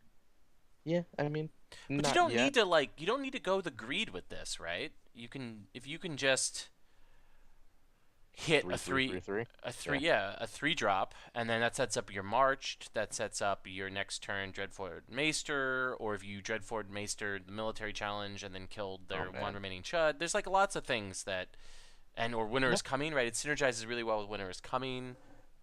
I don't Hey, know. It's good. I really like TCG Blogger because we totally missed that it's awesome in Lanny Wolf because Tyrion Gold goes a long way, Oh and yeah. so does their Econ Location Gold. Oh yeah, it does. Yeah, Lanny Wolf. This is a Lanny Wolf card. I mean, the Lanny Wolf package is building itself up again, right? It's not Yeah. just wards and fast Eddie. It's sort of maybe some more kill, maybe some more attrition. So if we get some more non-loyal attrition Stark cards, so this plus ward, That sounds fun to build. Remind me, I'll build that too. yeah. So, Hmm. all right. So I'd say we all agree this is a builder, though. Yeah, I don't think it's a I think beard. it's a very strong builder. Yeah, I think it's quite strong. Right. We can just skip the next card, right? Brightwater Oh, Knight. It's binder. Oh yeah, that's Super Binder. Complete trash. Let's move on. Yep. Scott, no disagreement. No disagreement, but I hate Old Town. I hate it too. Um, It's Not the biggest fan of all time in the world. Yep. but it's a good card. I think it's a great card. 1 free power per round is pretty good. Yeah, and the fact mean, it doesn't go on the location makes Yeah. it real strong. I mean, you HRD this with the other thing, Or you, where you look at the top card of your deck every round and choose your draw. the Caswell's Keep. Yeah, you run this with Castle's Keep, and then you run Big Mace, and you can just be like, look at all the power I'm getting from sitting here like a turd. Seems very unfun. So, I think you just Yeah. get. This also makes Tyrell Conclave better. yeah, annoyingly. I don't think you're ever running that. I think that's jankier than just like, hey, look at all the passive power I'm getting. Yeah, it's good, but fuck it. Let's move on and stop being sad. So this is a beard card. Can we just say that? I don't know if it's I weird. It's definitely strong builder. think it's probably Beard. I think passive power is almost by I think definition Beard. It's passive power pass- plus draw. I think it's passive power plus withdraw, and it goes on the faction card. Is And really it's what the makes it so reach strong. for extra annoyance. And it's Yeah. also the reach, which boosts some Tyrell characters. Yep. Yeah. So here's a great card. The next card, Darren, is a great card for our Rat Cook deck. It's a binder. Can we move on? Yep. I mean, I don't care about this card. Does anyone? Does Bad anyone combo care about decks. Journey to Old Town as well? I think it's solid. I mean, it's probably a binder, but I think it's an interesting binder. I think it's I- an interesting binder too, but I still think it's binder. interesting. but I don't think I'll ever play it. Um, hmm.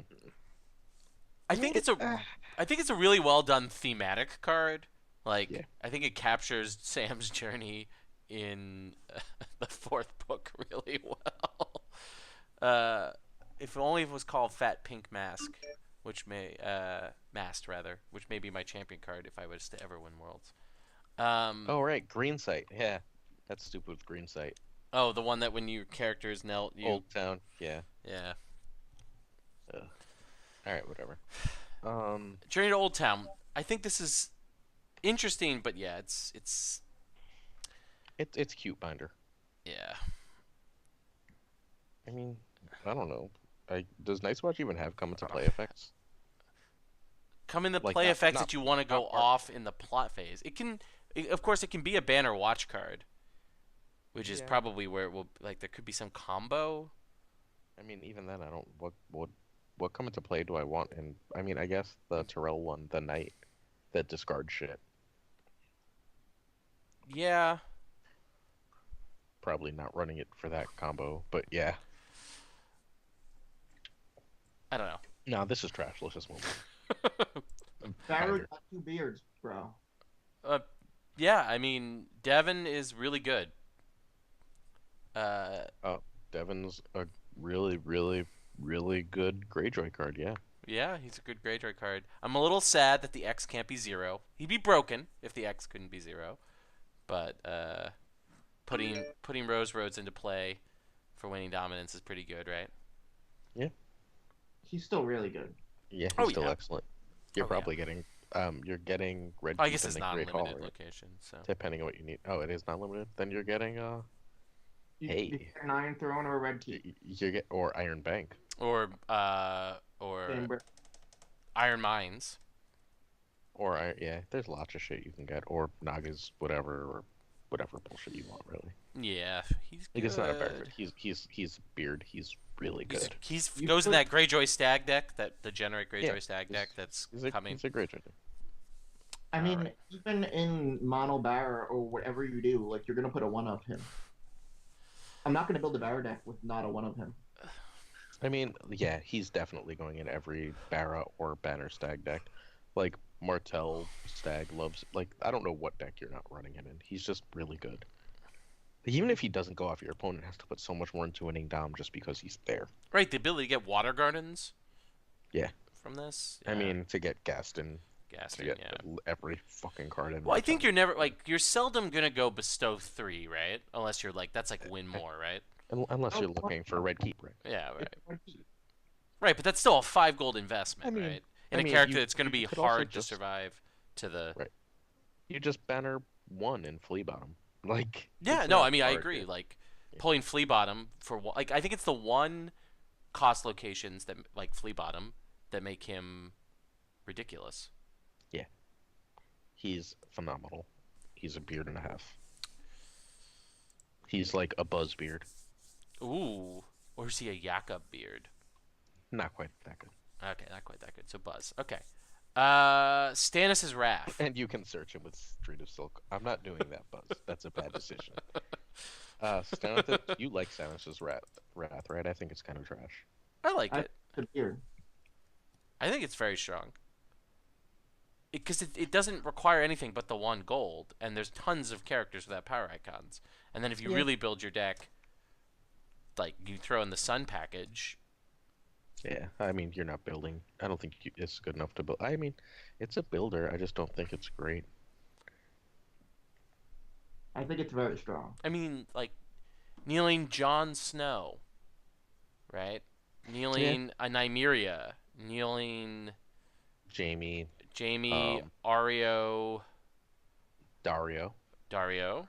Yeah, no, there's lots of good things to kneel. I'm not, or Grey Worm. I'm not saying that there's not lots of good things to kneel. I just think it's a good card. I just don't think it's great.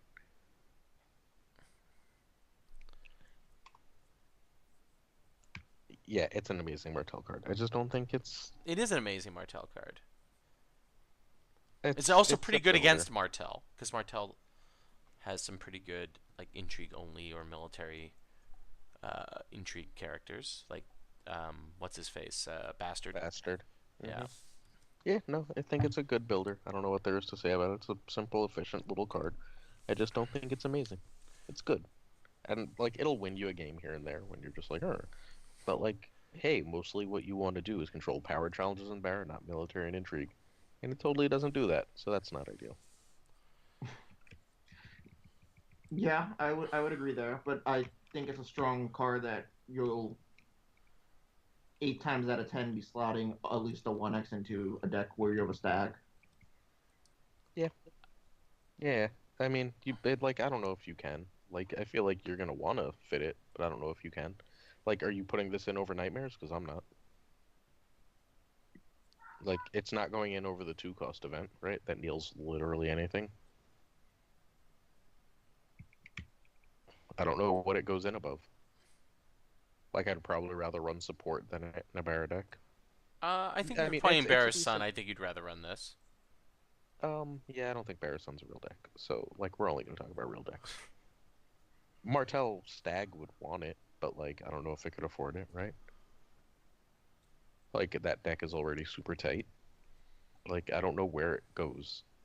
And I could be wrong. I just don't know where it goes. We will see. Yeah, I think we'll see. I think you'll see more of this card than Aaron's giving it. I think it is a builder, but I think it's a strong builder. I Just just don't think Barrett's good enough to see a lot of it. I think Otherwise, it. I think it's a weak builder. Almost binder. All right. Yeah. Black ears. I don't like this card. it's fine. I don't care about it. Probably a 2 of in the Clansman deck. I don't think it's quite good, but it's a good way to avoid getting your important shit marched, which I feel like is probably a solid idea. Right, and it gives the deck a little bit more durability against first snow, right? Yeah. And it's like, all right, you killed the one medium-sized guy I had with Flea Bottom or whatever, and now Black Ears. And then your opponent's just sad. And now it's got a 4-strength military staring in it. It's fine. Yeah. Is it the best card? No, but it's fine. Yeah. It's pretty good with Mountains of the Moon, though. Everything's good with Mountains of the Moon. It's true. Like, Hey! it's a Clansman. So it's a builder, right? Yeah, it's a builder. I think it's good. I think you run 2 of in the Clansman decks.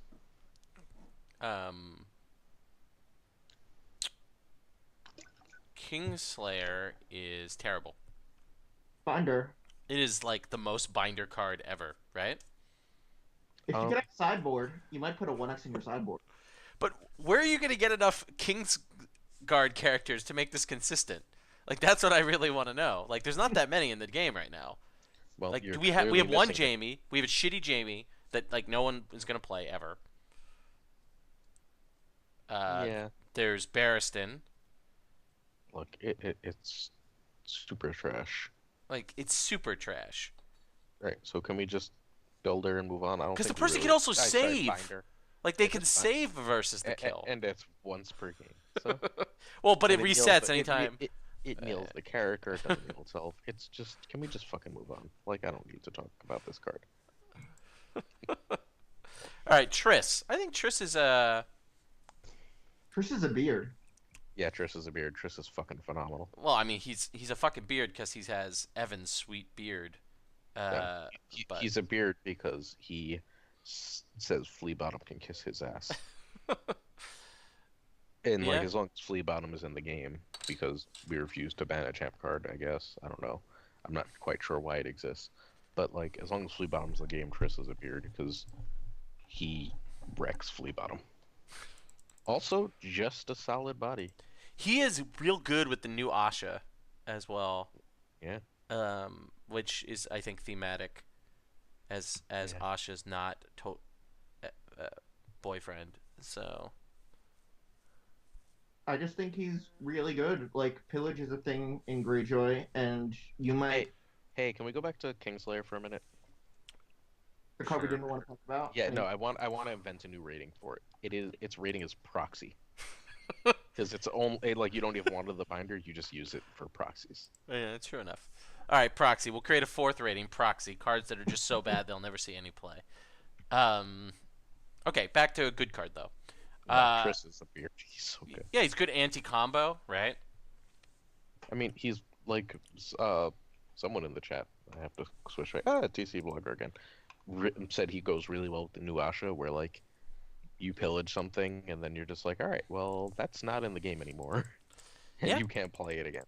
And getting him off the board's a pain in the ass. Like against Tar, you just like, all right, he's not gonna be in challenges.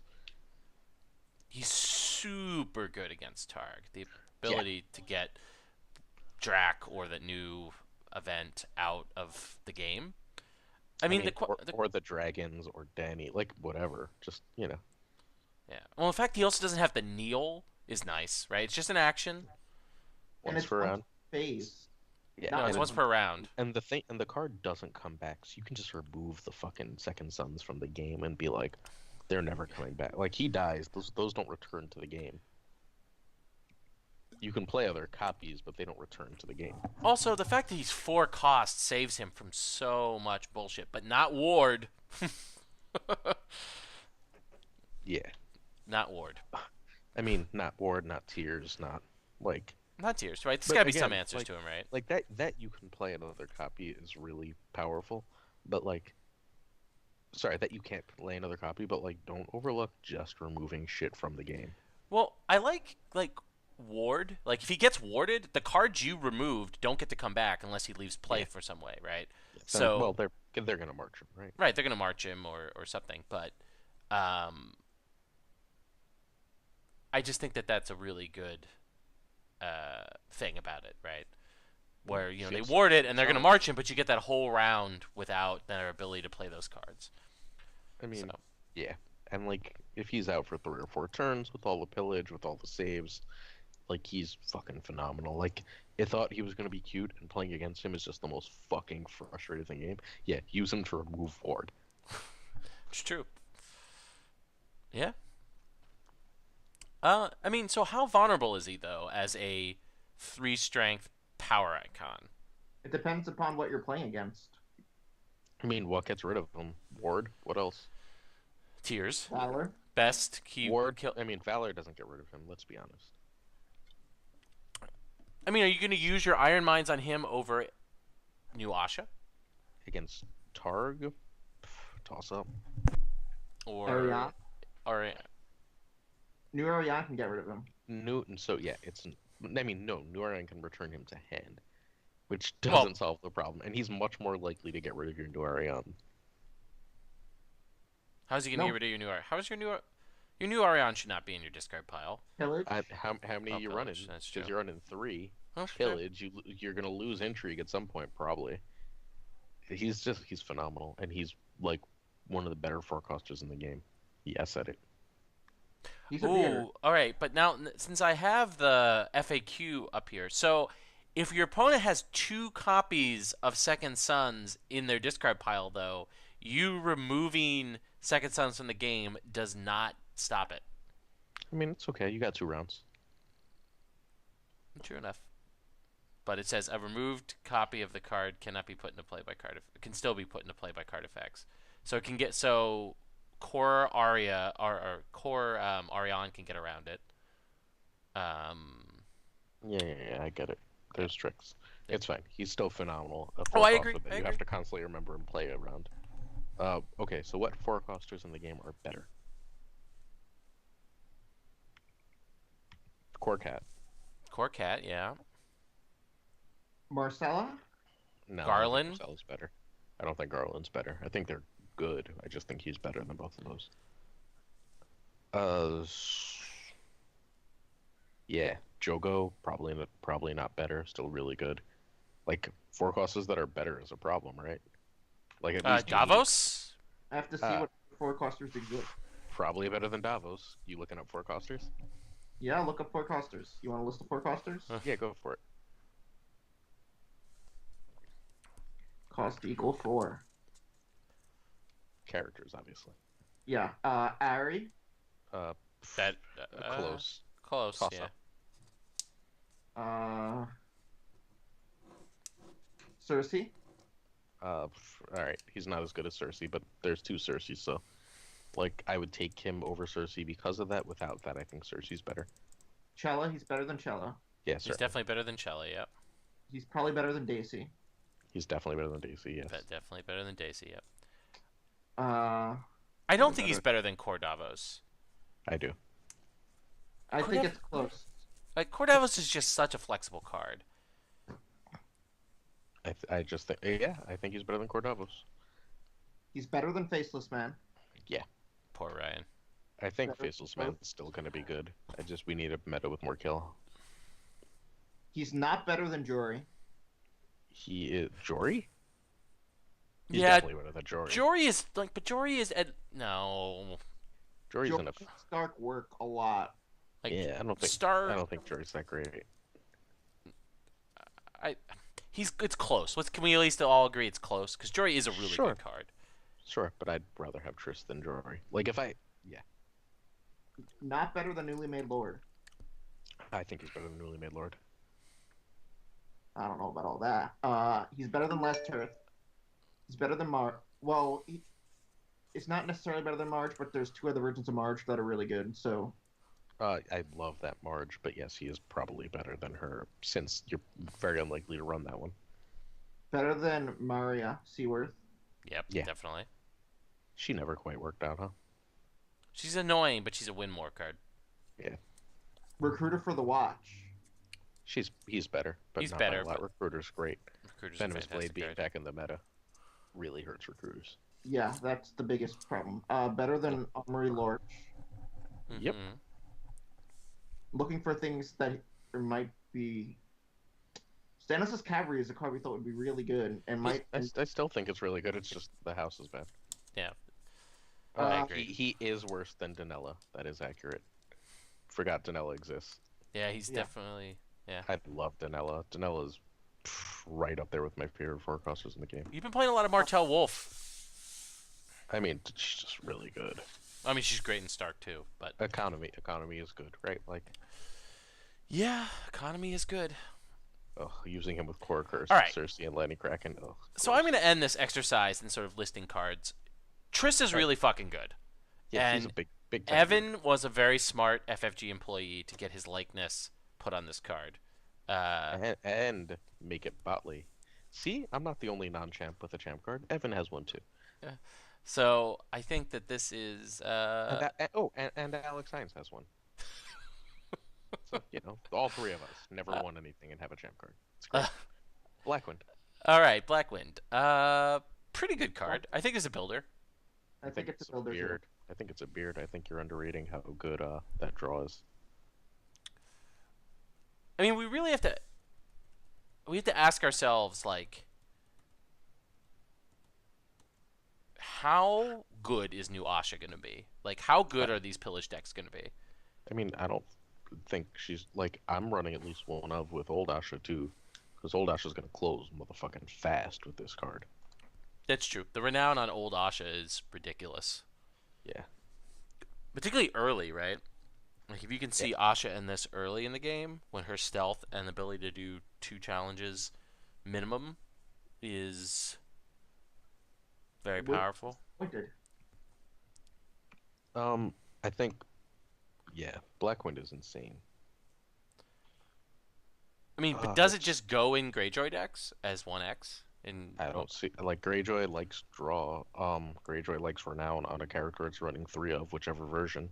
Yeah. Like, it's hard for me to see why you wouldn't run a 1 of. I don't think it's more than 1 of, unless like you're trying specific shenanigans, maybe like an unopposed deck. Like if you're running. Finally gonna run support because it's gonna have all these one of boats. It's good with Balon, the Targ- King Balon. Buzz's Targ runs support. Why is it good with King Balon? Because King Balon needs to kneel Greyjoy locations, and and this this doesn't care Greyjoy about location doesn't care about kneeling. Mm. And it does something else, right? So. I mean, it's good with the Greyjoy card that gets bigger when you discard locations and attachments. Or at least it synergizes. Yeah. And you're going to hit just- a lot of locations. I In mean, the current sooner or meta, later so- you hit some locations. Yeah, I think it's just a solid 1 of, and it might be more of in the HOD Great Kraken, because Asha's gonna close some shit in that deck. Yeah. Man, yeah, good card. So, but is it a builder or a beard? I think it's a I builder. I I think it's a think builder. it's a beard. I think it's a good. I think it's a strong builder. I just think the draw is too important on top of everything else.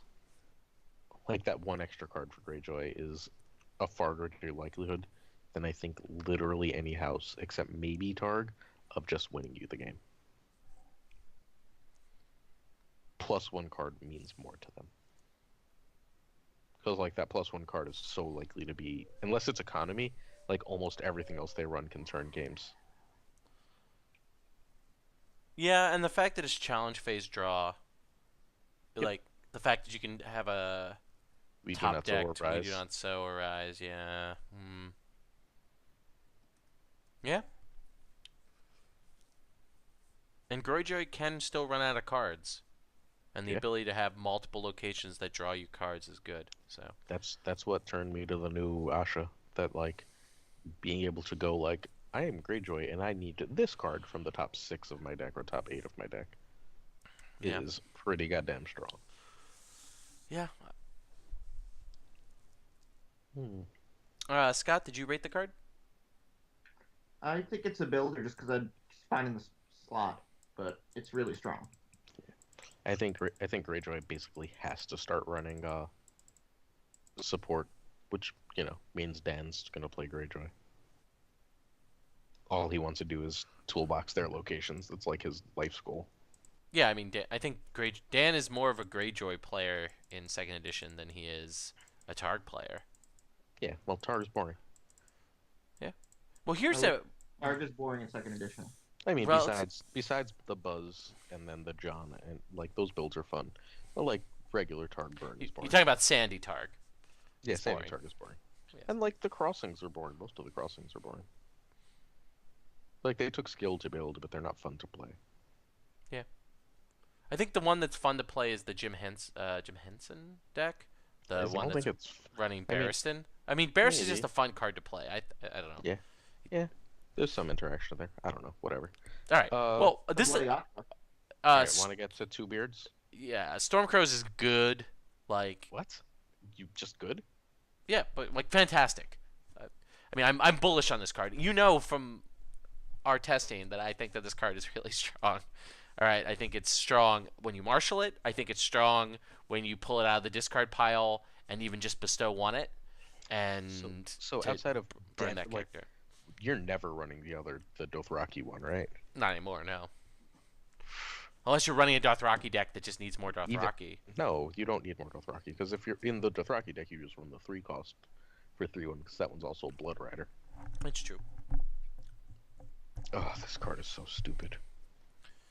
Like all your 2 It's costs. also one of the few non-loyal, like it's not terminal, but non-loyal burn, like Yeah, Banner Dragon. Like I would see running this card. I wouldn't, but that's fine. I don't think you ever want it in Banner Dragon, but I think like just the sheer usefulness of this to like once this is in your discard, if you have Danny out on a threat turn, it's just like you can't move. You're fucked. You're super fucked, and it's not fun to be super fucked and have to stare at your opponent. Right. Well, the fact that you can, like, kill 2 characters on a threat turn, basically, like with 3 gold, jump this character out of the, for Discard. 1 with 3 bottom for discard, then put 2 on it and be like, okay, this 2 strength character dead. This 2 strength character No, dead. it only removes 1 strength, no matter what. Oh, Right, but yeah. I'm talking about on a threat turn. Uh-huh. Like it just Yeah. it can machine gun down 2 strength characters. It can, yeah, it's real obnoxious. Yeah, it's just genuinely way the fuck too strong, and it really, really, really, really means that hey, if you're running dupes on your low cost guys, please stop.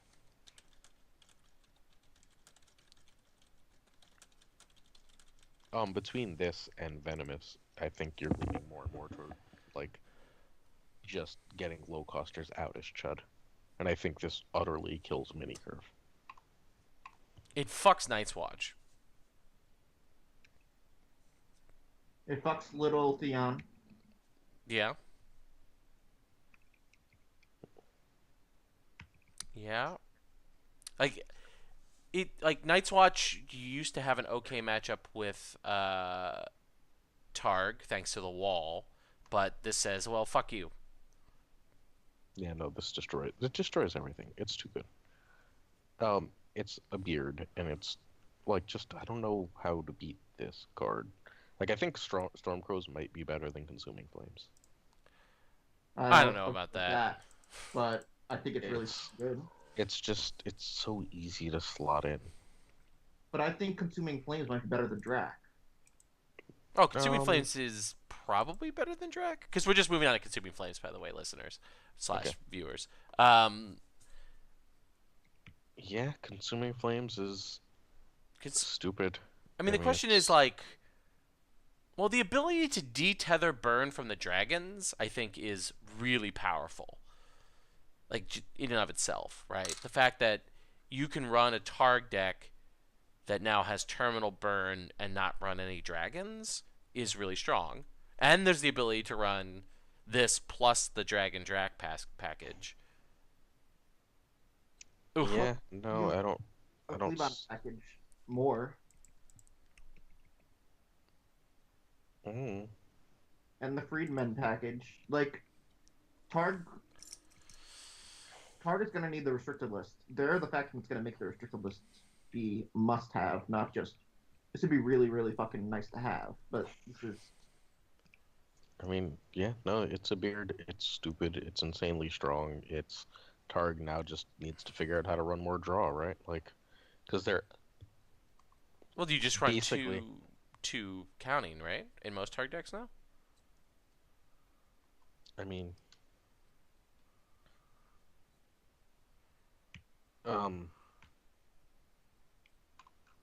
so I think you're probably running two counting, but then like you're running threat or valor, and like then you're probably still keeping building, and then you're on to like I don't know, 3 plots left. I think that's still pretty Yeah, flexible. you could bring back the Beggar King if you really need the Econ chain. I mean, I think Targ might just run Gates of the fucking Moon, right? They might just say, fuck it. That's possible. Yeah. I mean, the additional reserve is nice. Wait, what? What additional reserve? Isn't that what Gates of the Moon gives you +2 gold and +1 reserve? No, just +2 income. Oh, okay. What am I confusing it with? And, The other one. 3-cost crappy location, yeah. Yeah, God's okay. Eye? God's But Eye, yeah, that's no. Like Targ can just run like I'm gonna have all the gold and do what I want. Like I can just play all the big guys and not care. I can jump things into play. I can play big. I can play small. I can kill all your I mean, I definitely think that Targ is the fact. Like Lannister used to be this way, but I think Targ is now the faction that like it doesn't care about symmetrical effects because almost always its draws are better than its opponents. Just because of the high level of synergy, as Scott was saying earlier, between cards. Like I think the most frustrating thing about Consuming Flames is just no other faction has so much synergy among its themes, right? Burn, discard, pile management, and hand management. You know, They all work perfectly together. they all work perfectly together in a way like if all of the factions, or at least three other factions, had this. Maybe Greyjoy is the other one that's closest. Terrell. Terrell as well, yeah. But they're still nowhere near the level of like you get the machine going and Targ can do things with 3 cards in hand that no other faction can. I think Targ is pretty clearly #1, and unless we get, I don't know, I don't even know what we'd have to get. Like maybe first edition Harrenhal could slow it down, but like I don't know what else beats Targ. I think Targ is consistently the best deck. I agree, unfortunately. And they keep getting all these strong cards, which only makes me wonder what the next bullshit card they're gonna get is. I think we need the restricted list, and Target's had a couple misprint cards, not as they've been misprinted, but Shouldn't they have been printed. like Astapor. It should at least have character without attachments, the same theme that Plaza Punishment has, and other cards like that. Man, this is so good with HOD Plaza. Yeah, I don't think HOD. No, I think Fealty is just straight up better though than HOD Plaza. Maybe, probably. Because not like necessarily. this. I mean, the drawback of this card, right, is it is expensive, right? It's 2 gold and a card. Well, 2 cards, right? Because you play Consuming Flames and you have to discard a card, right? And there's plenty of discard synergy for Targ, but sometimes you aren't going to have the Freedmen, you aren't going to have the Second Sons that you want to pitch. You're going to have to pitch a decent to good Targ card that doesn't. I mean, hang on, time out. So, just, Freedmen times 3, yeah? Second Sons times 3. The whatchamacallit, Stormcrows times 3. So we're already at 9 cards that are there, literally to be pitched. I've got no problem ditching a what's Jorah. it called? Jorah. Mm-hmm. I've got no problem ditching the one that removes cost 2 or lower from the challenge, strength 2 or lower from the challenge. All right, 'cause Oh, she can come wait. in from Flea Bottom, yeah. So we're at probably 12 or 13 cards already. A dragon is no slave. A dragon is no. I'm not running that with this. You can't afford both. But I mean, we're at 13 of your 28 characters that you can totally pitch, and that's not counting, say, like extra copies of Plaza, extra copies of like everything, man. Like it's fairly silly how much shit that they actually not like can discard, but are totally just like, I should probably just discard this. So if Flea Bottom was banned, would Targ be back to Earth? More or less. Yeah, I mean, it makes like cards like It makes them have a cost. yeah. Well, it makes Crows is still a good card, but not a great card. Sure. Second Sons is unplayable. Yeah. Um, You're still running Freedmen, so you've got Freedmen, and then chucking Stormcrows is actually a cost. Like, actual costs are good, right? Like, I'm not against... right, like, and like Friedman, it becomes an interesting rather than OP card, right? Because it just yeah. No, I totally agree. I think what we're coming down to is the biggest problem that is making Targ such a monster is not a Targ card, but just an OP card. Yep, it's Flea Bottom. And I think they're still great. They're still probably one of the 4 best houses in the game without Flea Bottom, with different builds, but being one of the 4 best houses is not being far and away number 1. Well, just the Second Son's Flea Bottom interaction is so ridiculous. The fact that it can stand Khal Drogo is Sure, but, like, stupid good. Like Get rid of that, and then you still have Stormcrows and No, Freedmen. I mean, Like, I agree think with you. Flea Bottom is more of a problem than just Flea Bottom Second Sons. Well, it's true enough. Flea Bottom's the problem, yeah. But I just think that specific interaction, the 6 strength body that you can consistently bring out starting as early as turn 1 is just no other faction has that much flexibility with Flea Bottom. Yeah. No, it's agreed because yeah, it's just stupid. I think, and actually, when Flea Bottom first came out, I thought it was fun, but it does warp the game too much, and I agree it should be banned or at least seriously restricted. It is fun. Like, there are fun things you can do with Flea Bottom, right? I think primarily out of Tyrell. I think Tyrell has a lot of fun things you can do that feel like you're doing Martell too. fun things. Martell as well, right? But It's just because they're not really repeatable. Like, I think it's the Right. repeatable nature and the fact that, like, so it's the it's stand constant- as well. That's the thing that's Well, frustrating. well, it's the stand, the repeatable nature of Second Sons, and then the getting the Freedmen into play is all just a bit silly. And then you get now, like, because that wasn't enough, there's also discard pile burn, which just seems like, I don't know. Well, Maybe, I think like, if we weren't a step too far before, discard pile burn is just silly. Well, I also think that the fact that Targ's the only faction that consistently has abilities to Repeatable. seed its discard pile Well, and it's got the only... without running low reserve plots, without losing intrigue challenges. It's got almost the so- only thing that can just sort of stay in the discard pile, right? Yep. Like, you don't actually have to do anything. You don't have to sack it or anything, or like, there's no extra cost. You just play it, and then it's around. It's got the single best card for that. It's too good. It's just too good. So who wants to send this segment to Danny? I honestly just assume it was. All right. So Roy, try to send this segment to Danny. Okay. So we were all pretty reasonable and nice there. Okay, so let's move on to your guys' favorite card in the pack. We're assuming Consuming Flames was a binder, right? Oh Like, once yeah, you just the put in most binder, binder then- card that we've done so far. I mean, Okay. why the fuck would you play that card? Speaking about another card, why the fuck would you play it? Your This guy's favorite cactus. card, uh, Ariane Martel. Um, I may like this card a lot. Maybe, just a little bit. I think it's the best card in Martel, and like its cost is the only reason it's not in the running like for the best card in the game. It's up there. It's just unreal good. Like you have no idea how much I miss playing with First Edition Gaston Gray, and even if it's only one character, it's still completely amazing. And it's super interactive, trying to figure out your strength, trying to figure out your opponent's strength, figuring out what you're gonna bounce, when you're gonna bounce it. Like it's super fun. Scott. I think it's really good. I don't think it's as amazing as Aaron thinks like the best card in the game, but I think it's really good and encourages smart play, which I think is a theme we need more of for the card game. Like a player skill card is good, and we're just talking about how Targ is a house that has so much stuff you don't need the player skill for. Arion is the opposite of that. Like knowing, figuring out what to bounce, when to bounce it.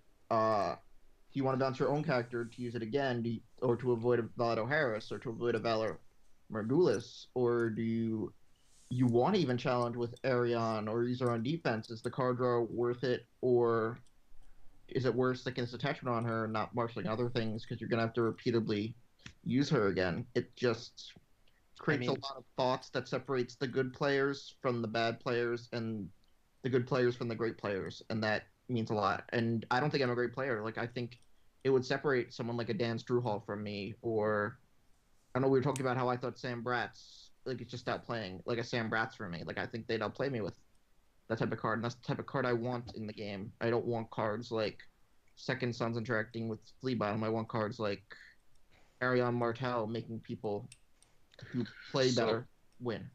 I mean, Arion bounces a Dorner Spy to play. You jump the Spy back in, remove intrigue, kill something. Like you get so many just stupid great combos. You get a little extra draw from like just doing it on your own shit. A little extra draw from what is that card called? Green Blood Trader. Yeah, the Green Blood Trader. Like Well, you you also get get extra draw. uses of Hota.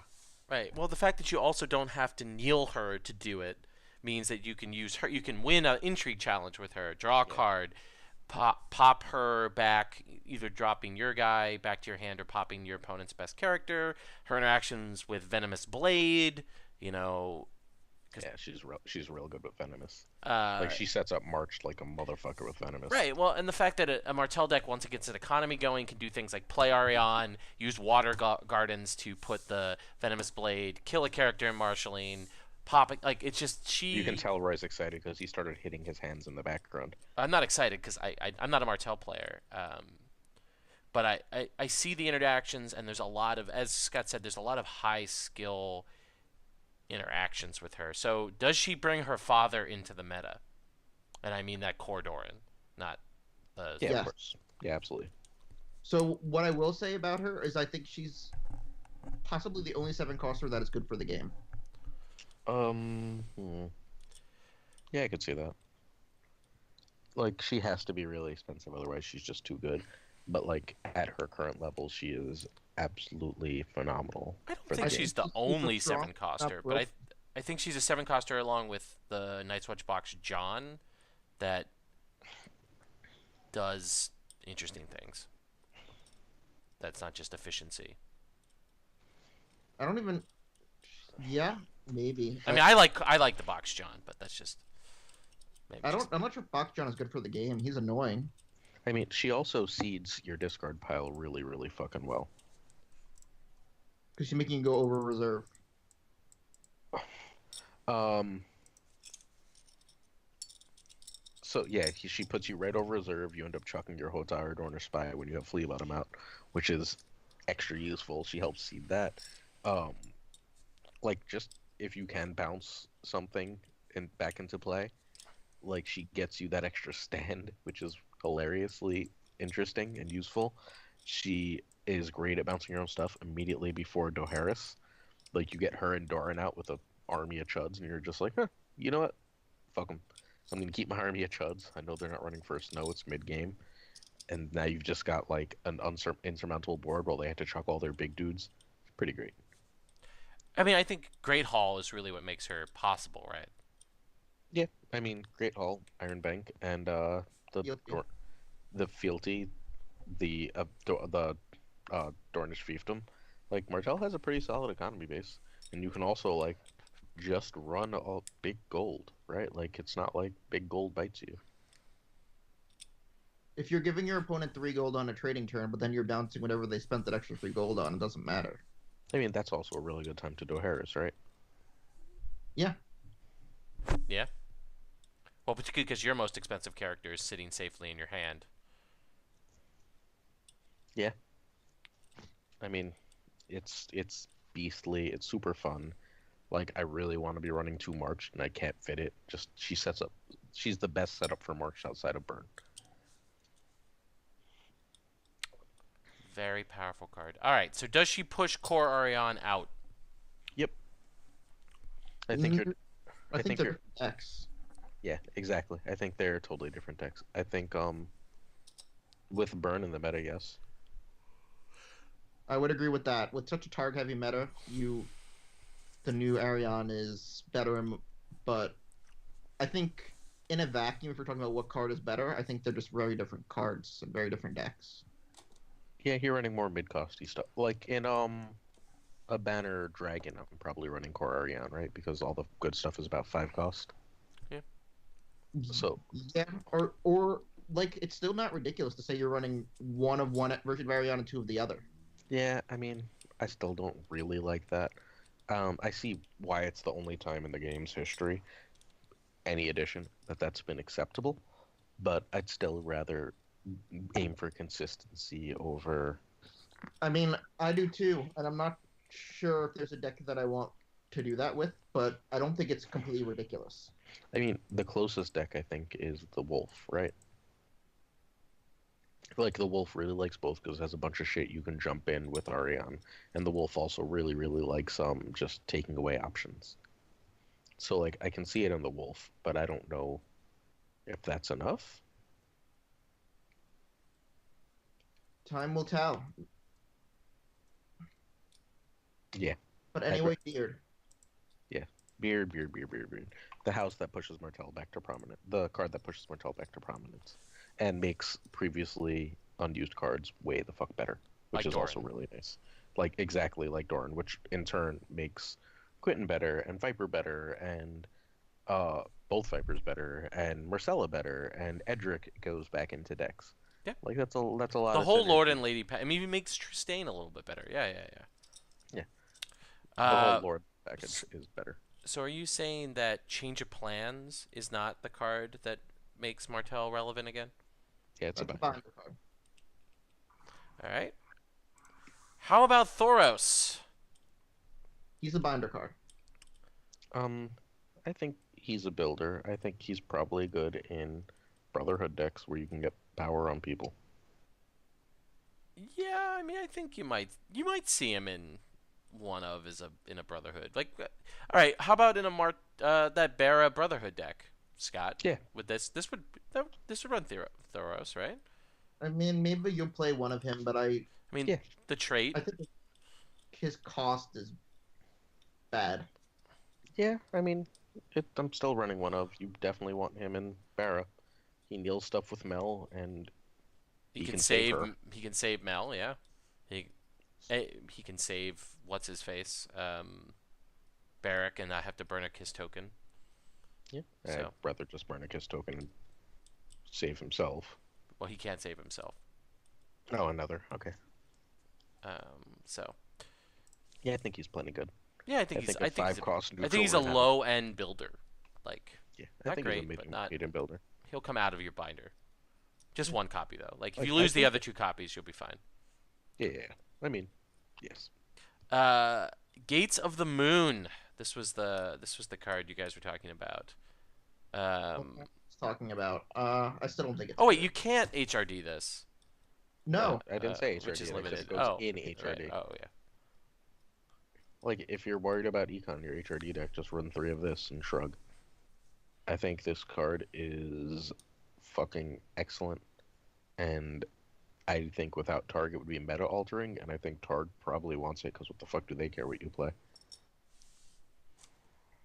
Any Targ that's not fealty, excuse me, wants it.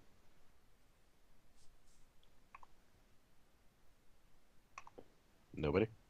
No, I Uh, mean, I'm a little bit more skeptical of it. Oh, also, you know how you were like, Stark has no economy, and how do they get shit out? Yeah, run 3 Gates of the Moon. 3 Gates of the Moon, 3 Great Hall, 3 Stark Reducer. Have a nice day. so do you Play think this all the makes big shit you Bigger want. King come back? No, because Targ runs too much no attachment shit, and like nothing really stays on the board for long or needs to stay on the board for long. I think that's the stronger argument than no attachments thing. I'm not 100% convinced that this goes in Stark. Um, I mean, I if Stark wants economy, I don't see why it wouldn't. Yeah, I guess that's true. This is a wait and see card, I think. I'm not sure. I think Yeah, this is no. a play around with card. Yeah, you have to see it in a bunch of decks. I mean, I think it's a beard. I think it goes in several houses. I think it almost certainly goes in Barra. Any Barra that you're not running, whatchamacallit. What's the name of that stupid card? Iron Bad. Oh, Iron Bank. No. Any Barra that you're not running, Dominance package. Oh, the Yeah. Northern Encampment. Yep, this goes in Barra. This goes. I can This definitely might, see this going in might go. Barra. This might go in Lannister because what the fuck do they care how much gold you have? Same exact logic. It was they were running the 10 gold. I think it goes in Stark, and I think it goes in some Targ. So that's a lot of houses. Martell doesn't want it because they don't want to give you gold for if they're Arianing, but that's about it. Like Martell doesn't want it. Greyjoy may want it, but probably doesn't. Like I don't know why you're not at least considering this. It's 1 gold for +2. Well, +2 the next turn you play, unless you set it up. I mean, unless you set it up, in which case you're basically set for gold for the game. Yeah, that seems good. And then, like, True. yes, you're giving them a gold, but that's fine. Yeah, and it's immune to things like newly made and that nothing burns. Yeah, I don't know what the real downside of this is. I mean, you increase the opponent's gold, and like, no one's really playing choke. And I hate to tell you this, guys, but a game where people can mostly play what they want and then be punished for overextending and stuff is just a better game. It's a more interactive game. I Yeah, think it's a we'll see card. Yeah. Yes, it's not, as Buzz says, it's not good nutrition decks. But it's great and I think it's good in target nutrition decks because, like, your guys are just dead, so it doesn't really fucking matter. Like, it's not like target's like, man, you can't play that. It's just like, we're gonna kill everything you play, shrug. yeah. I mean, why I the mean, fuck not? I think you guys are underestimating the effect that bad economy cards had on multiple houses I mean, and how much this makes it up. Well, Greyjoy is still, I think, the second best house, and they have possibly the worst econ card. Yes, great. It's definitely not possibly the worst, but Greyjoy also just has completely fucking stupid other cards. Also, this probably goes in builders. possibly. You know how builders likes econ? It does like econ, but I'm just trying to think Yes. like, what do you cut? The fucking Rose Roads. The Rose Roads were already cut, and Wama, like that was the thing Wama did. He put in don't the remember. 3. Yeah, there's no Rose Roads. There's no Rose I don't- Roads anymore. So what's in the deck here? I'll pull it up. I gotta go find it. Um, It's like 800 decks ago, so it's gonna be a sec. Go ahead, talk about it. yeah, I mean, Aaron, here's one of those things. Like, I appreciate the theory behind what you're saying, but it's definitely something that has to be borne out in actual IRL games. And maybe you've done it with the Martell testing that you've been doing. I'm not playing that Martell. Martell doesn't want. Or I've Martell never doesn't- played this card or seen it played, to be honest. Seems Yeah, fun I mean, it could be a sleeper. Like, I'm not opposed to thinking that this is a sleeper, but I'm still much more skeptical. I think that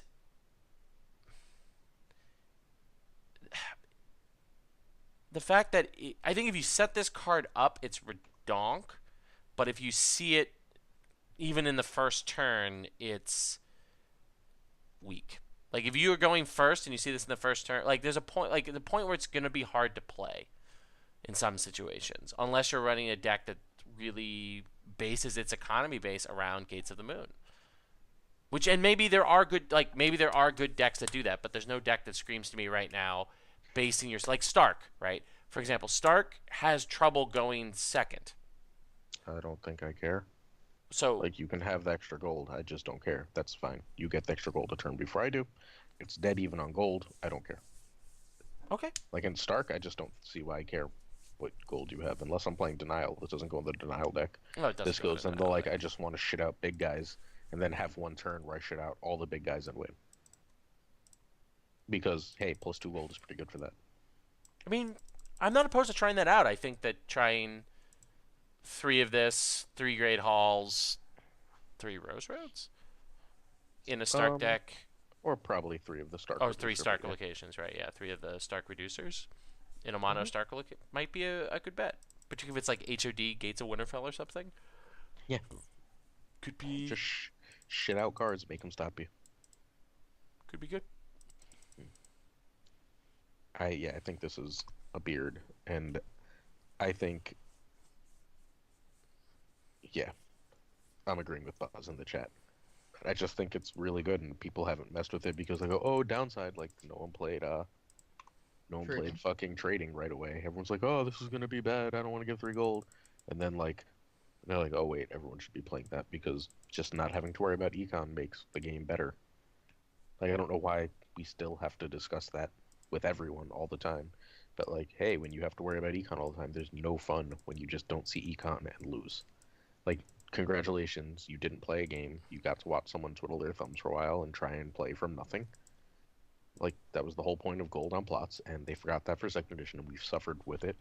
And this card makes that a little bit less terrible. And I mean, I'm all for that. I definitely agree with you, Aaron, that the initial design decision that Nate made to try to rein in gold and make the game about economy management, and it was a mistake.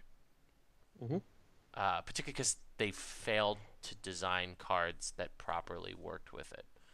Like I think you could contract the availability of economy and not expand the gold curve, or you could expand the gold curve.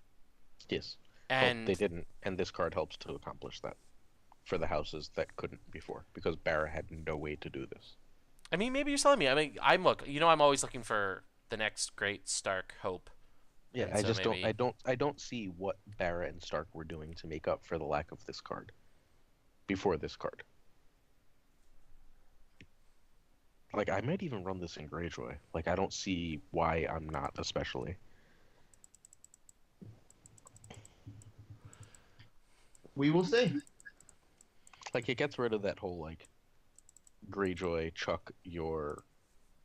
whatchamacallit. Whole Greyjoy, just chuck your early I mean, econ. it's really shrug good into at that. think about it now. It's really good at whatever. Night's Watch, right? Yeah. Non-attrition Night's Watch, right? Because it basically guarantees you turn on your other economy location, right? Yep. It makes all those 4 gold plots that like Martell runs to fuck over Night's Watch into 5 gold plots, right? It's great in Night's Watch. It's Yeah. great in Barra. It's probably great in Stark. Lannister at least considers it, and Greyjoy at least considers it. That's 5 of 7 houses, or 5 of 8 houses. Yeah, so. Tyrell doesn't care about it because it has better Tyrell cards. doesn't care. Martell doesn't care, and Targ may care. I don't think Targ cares out of certain builds, but I could be wrong. I'm not sure. Lannister probably. Well, I don't know. Probably won't run this, but Lannister may. I don't see, like, if Lannister just wants to go back to, like that crossing deck, that rush crossing, yeah. would probably run this because, hey, guess what? Like, what does it care what gold you have? It's Yeah. just trying to rush your face off. Like, every rush deck plays this, right? Yeah. Like, in Tyrell, it's better than the Tyrell rush locations. Because it costs 1 on setup. And if you're just trying to win on turn 2, who cares? So we will see card, and we will see. I think it's a beard. I think this card is fucking phenomenal. I think this is the single most underrated pack card of the like last long while, and that's including Iron Bank, because everyone saw that and went, I don't know how to use this, but I think it's good. Everyone saw Gates and was like, that's bad, and they're just wrong. Well, that's probably the most important thing to come out of this review stream. So, do we want to move on to probably the most hyped card in the pack? Is there much to say about it? It's a beard. It's gonna be a beard. I don't know if it can win a Gen Con, but I wouldn't be against trying. I mean, It is oh, go ahead, quite Scott. the card. It's the best agenda for the game that has been printed because it Yeah. just makes every single location that's not limited, or every unique location that's not limited, Useful. useful. Like, it just makes immediately say, could I make an HRD deck with this? I think in the long term, we're probably going to miss the House of Dreams protections. Yeah. I think there's way too many ways to control this agenda. Like, it really wouldn't have killed them to make this immune to shit like nightmares, right? And not even nightmares. Frozen? Frozen Solid, I think, is the bigger problem. No, see, like I'm fine with two houses having answers. It's that everyone can just nightmares that shit when it's important that annoys me. Yeah. Like, there's only two houses that have answers. If we keep them to those two and we keep them out of neutrals, like it's an agenda, right? Like, it's not like this is like I don't really want answers for agendas. Know what I mean? Yeah, I mean, I don't mind answers for agendas in plots, I guess you could say. Like, Yeah. like it never bothered me when I was playing, HOD and I ran into a deck that was running city plots, right? And I Yeah, knew I mean, that but turn that 2 or like 3 it, they would blow up my but it also HOD wasn't being location. blanked and nilled the whole time Yeah. either in first edition. So like it was a different thing. Like I don't want plots to handle it if everything else can fucking already. No, I fix it. agree. I think that the way it was able to be controlled in first edition was superior to where we have here. Particularly because I think the only 4 gold setups is really brutal. Eh. But I mean, it's affected how I build those decks, but it hasn't really affected me. Like the Night's Watch and the Martell both handle it totally fine. Yeah. I haven't really messed with the Targ one, but I'd assume it does because it's got 8,000 1 and 2 cost things. But I'm usually getting like with HRD 3 card setups or 4 card setups, which is totally acceptable. yeah, I mean, that's what I get in Martell Fealty without the HRD. So yeah, I really love this agenda, but I'm a little sad for it. Like every time I look at it, it makes me really happy, but also it makes me just a tiny little a bit sad. I agree. So another question about HRD. So is it only really worth it for HRD to shoot for the 3 cost locations No. versus the 1 or particularly the 1 drop locations? Yeah, I don't think I would do it for most 1 drops, although I'm willing to be proved wrong, and if it happens, I assume it's going to be flea bottom. Oh, But that's like, right. I'm You fine can with do 2 this cost with flea bottom. locations. Fine with this with 2 costers. Like, lots of 2 costers. Scotty. I don't think anything that hasn't been said. I'd be fine if it was immune to all these things. The one that's the most annoying to me is reading the Bay of Ice, completely nullifying it. Yeah, thankfully very few people are still playing that, but raiding the Bay of Ice plus Euron is just the meanest thing in the game. Yeah, that happened to my Gaston the other day. It sucked. Yeah. But you wish you were first player. Rarely as Martell. I wish that, but sure. Yeah. I mean, Well, you would have guessed into right and been like, fuck you. I mean, it just means you got to run Hand's Judgment in a lot of HRD decks, right? For the nightmares and for the bullshit raiding the Bays of Ice, or even North Remembers that are floating around, I think or scaling the walls. HRD decks are a big part of why Gates of the Moon are so good, because you're going to need to run things like Hand's Judgment and need to recover from bad setups. and starting with a +2 gold helps. It's true. Like as soon as you have 2 of those out, you're just like, all right, and I'm swimming. So is your opponent, but your deck should probably plan for that. Yeah. I think we'll be talking a lot about this card probably until the game dies. Well, it rotates. Yeah, cycle, but it's the part of the fourth rotation. So Yeah. that's All right. yeah. Anyway, We've got one more card to talk about. we do sailing the summer sea, which is theoretically a card I like a lot, but I don't know where I fit it. I don't. I don't like it. I don't like it at all. I just don't think it. Like I don't think the upside is good enough to counter the downside. When is this better than Clash? When you have a renowned guy who stands. I guess. I don't think. I think in most cases I'd still rather have Clash for the initiative. Yep, me too. Yeah, I mean I think it's No, because also, the if initiative you're is running pure a shit. But if you're running a summer deck, it's got 6 initiative and 6 income. Or you mean 6 reserve and 6 income? Sorry, that's what I meant. Yeah, 6. Yeah, I 6 think it's the incomes. gold that you're running this for. I mean, it's. I could see it in like some summer decks. You Yeah, could we see it anywhere else, but I could see it in some summer decks. you could run it in like this end clash can be very strong. Yeah, I mean, this is. Yeah, I don't know. Like this then into clash. I don't know. I mean, I don't know. I think you're losing a lot of board position then. Yeah. Hey, this was really, really bad in crossing decks. That is true. Yes, it is very bad in crossing decks. I don't know. I'm probably never gonna play this. I mean- Someone will make it win something with it, but I don't think it's great. It's probably binder, but I'm pretty sure it's Binder. It's just worse than Clash 9 times out of 10. well, it's the 2 initiative that's really brutal. And Clash has 9. Yeah, but Clash has 4 gold, and this can have 6. Yeah, it's also true. I'm Or trying to figure 8 out what with that- your Gates of the Moon. Yeah. Although I don't think a Yeah. lot of summer decks are going to be running Gates of the Moon. That's Journey to Old Town. What do we think? I think this pack is fucking bonkers. Instead of just giving a bunch of good cards, this card has many, many broken, fucking crazy good cards. Power creep cards. Yeah, so power creep cards are what? Old Town, Devon, Arion. Triss, Oh, the Tar cards. Arion, both Targ cards, Gates. Gates, according to Aaron, and well, HRD's an agenda, so that's like a different category. I Right. actually don't think HRD's a power creep on agendas. I don't either. I think Reigns is better in a vacuum of what is a good agenda. I mean, that's the frustrating thing, and I think I said this.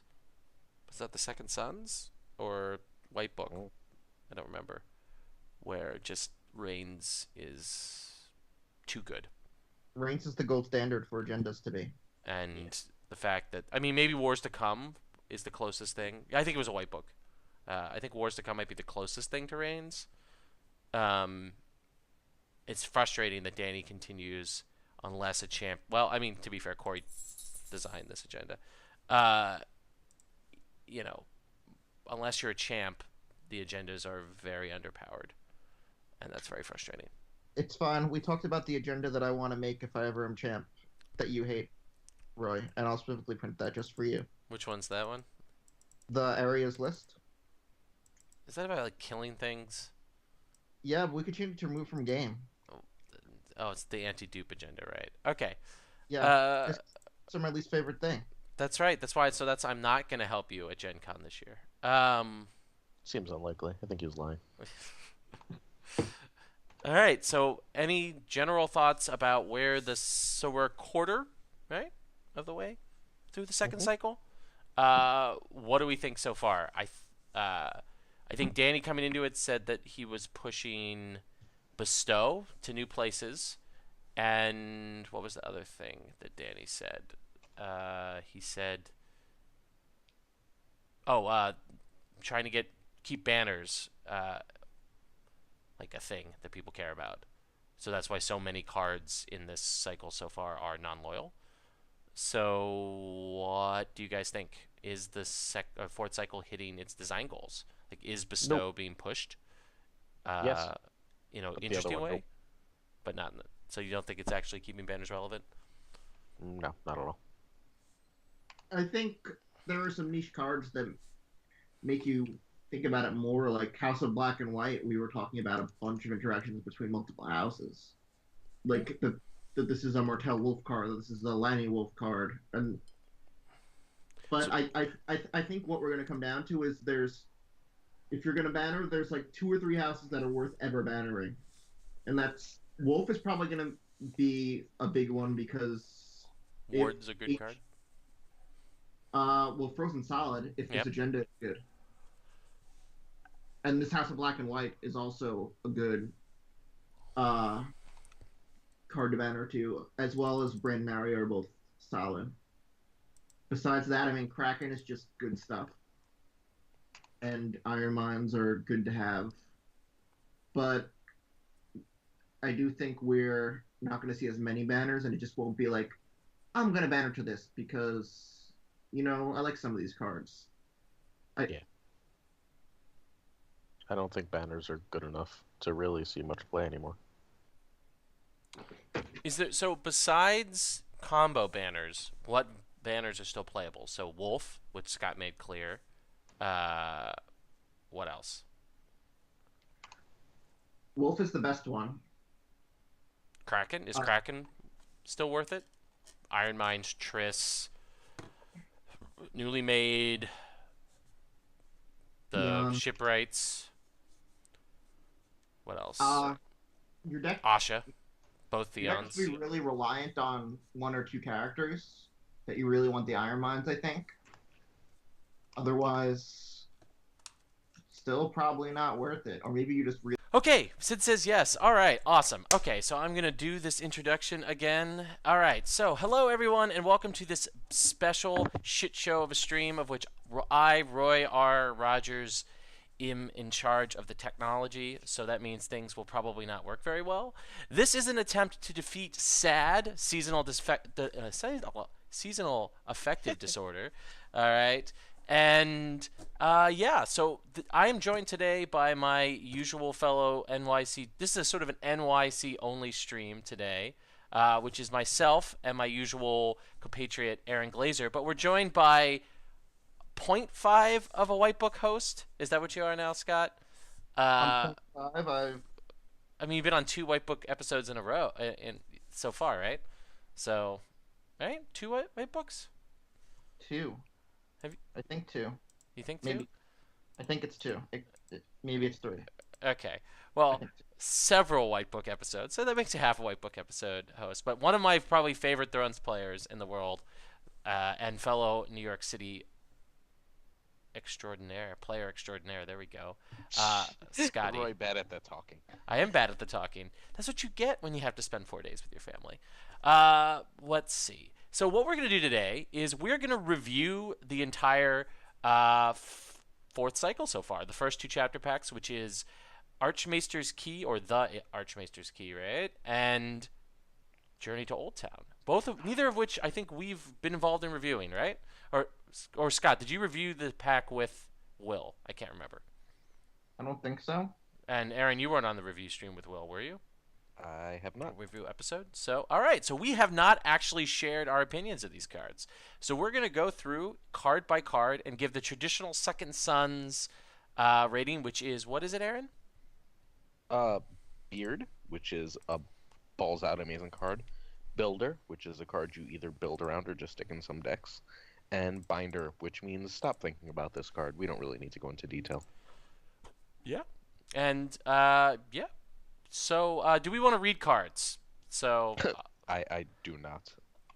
Aaron, Scott, do you think we should read cards? Should I read cards? I'll read the cards if we need to. If you want to read the cards, you read the cards. I don't really care. Scott, say no. I don't want to fucking listen to Roy read for this whole podcast. Okay. Like, this is meant to be All right. like, hey, YouTube listeners, no offense, and like, I rarely say no offense because usually I intend on offending. But like this is meant for people who are familiar with the game and familiar with the cards. If you really need to know what one of these cards does and you just can't remember, go to thronesdb.com and look it up. You should know what all the cards do. You shouldn't hit the FFG, table and be confused. It's not FFG that wants big a to game. go to carddb.com. Be nice to FFG. Why I specifically refuse to give them my money, so I'm also not giving them their website hits. Okay. You could also listen to the White Book episode that Will and someone, I think maybe Kyle, reviewed these cards. I don't know.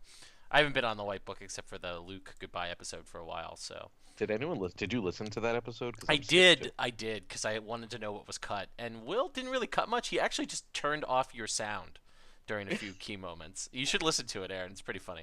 I really can't bring myself to. That episode was like knowing what was there. Holy shit! He should have done more editing.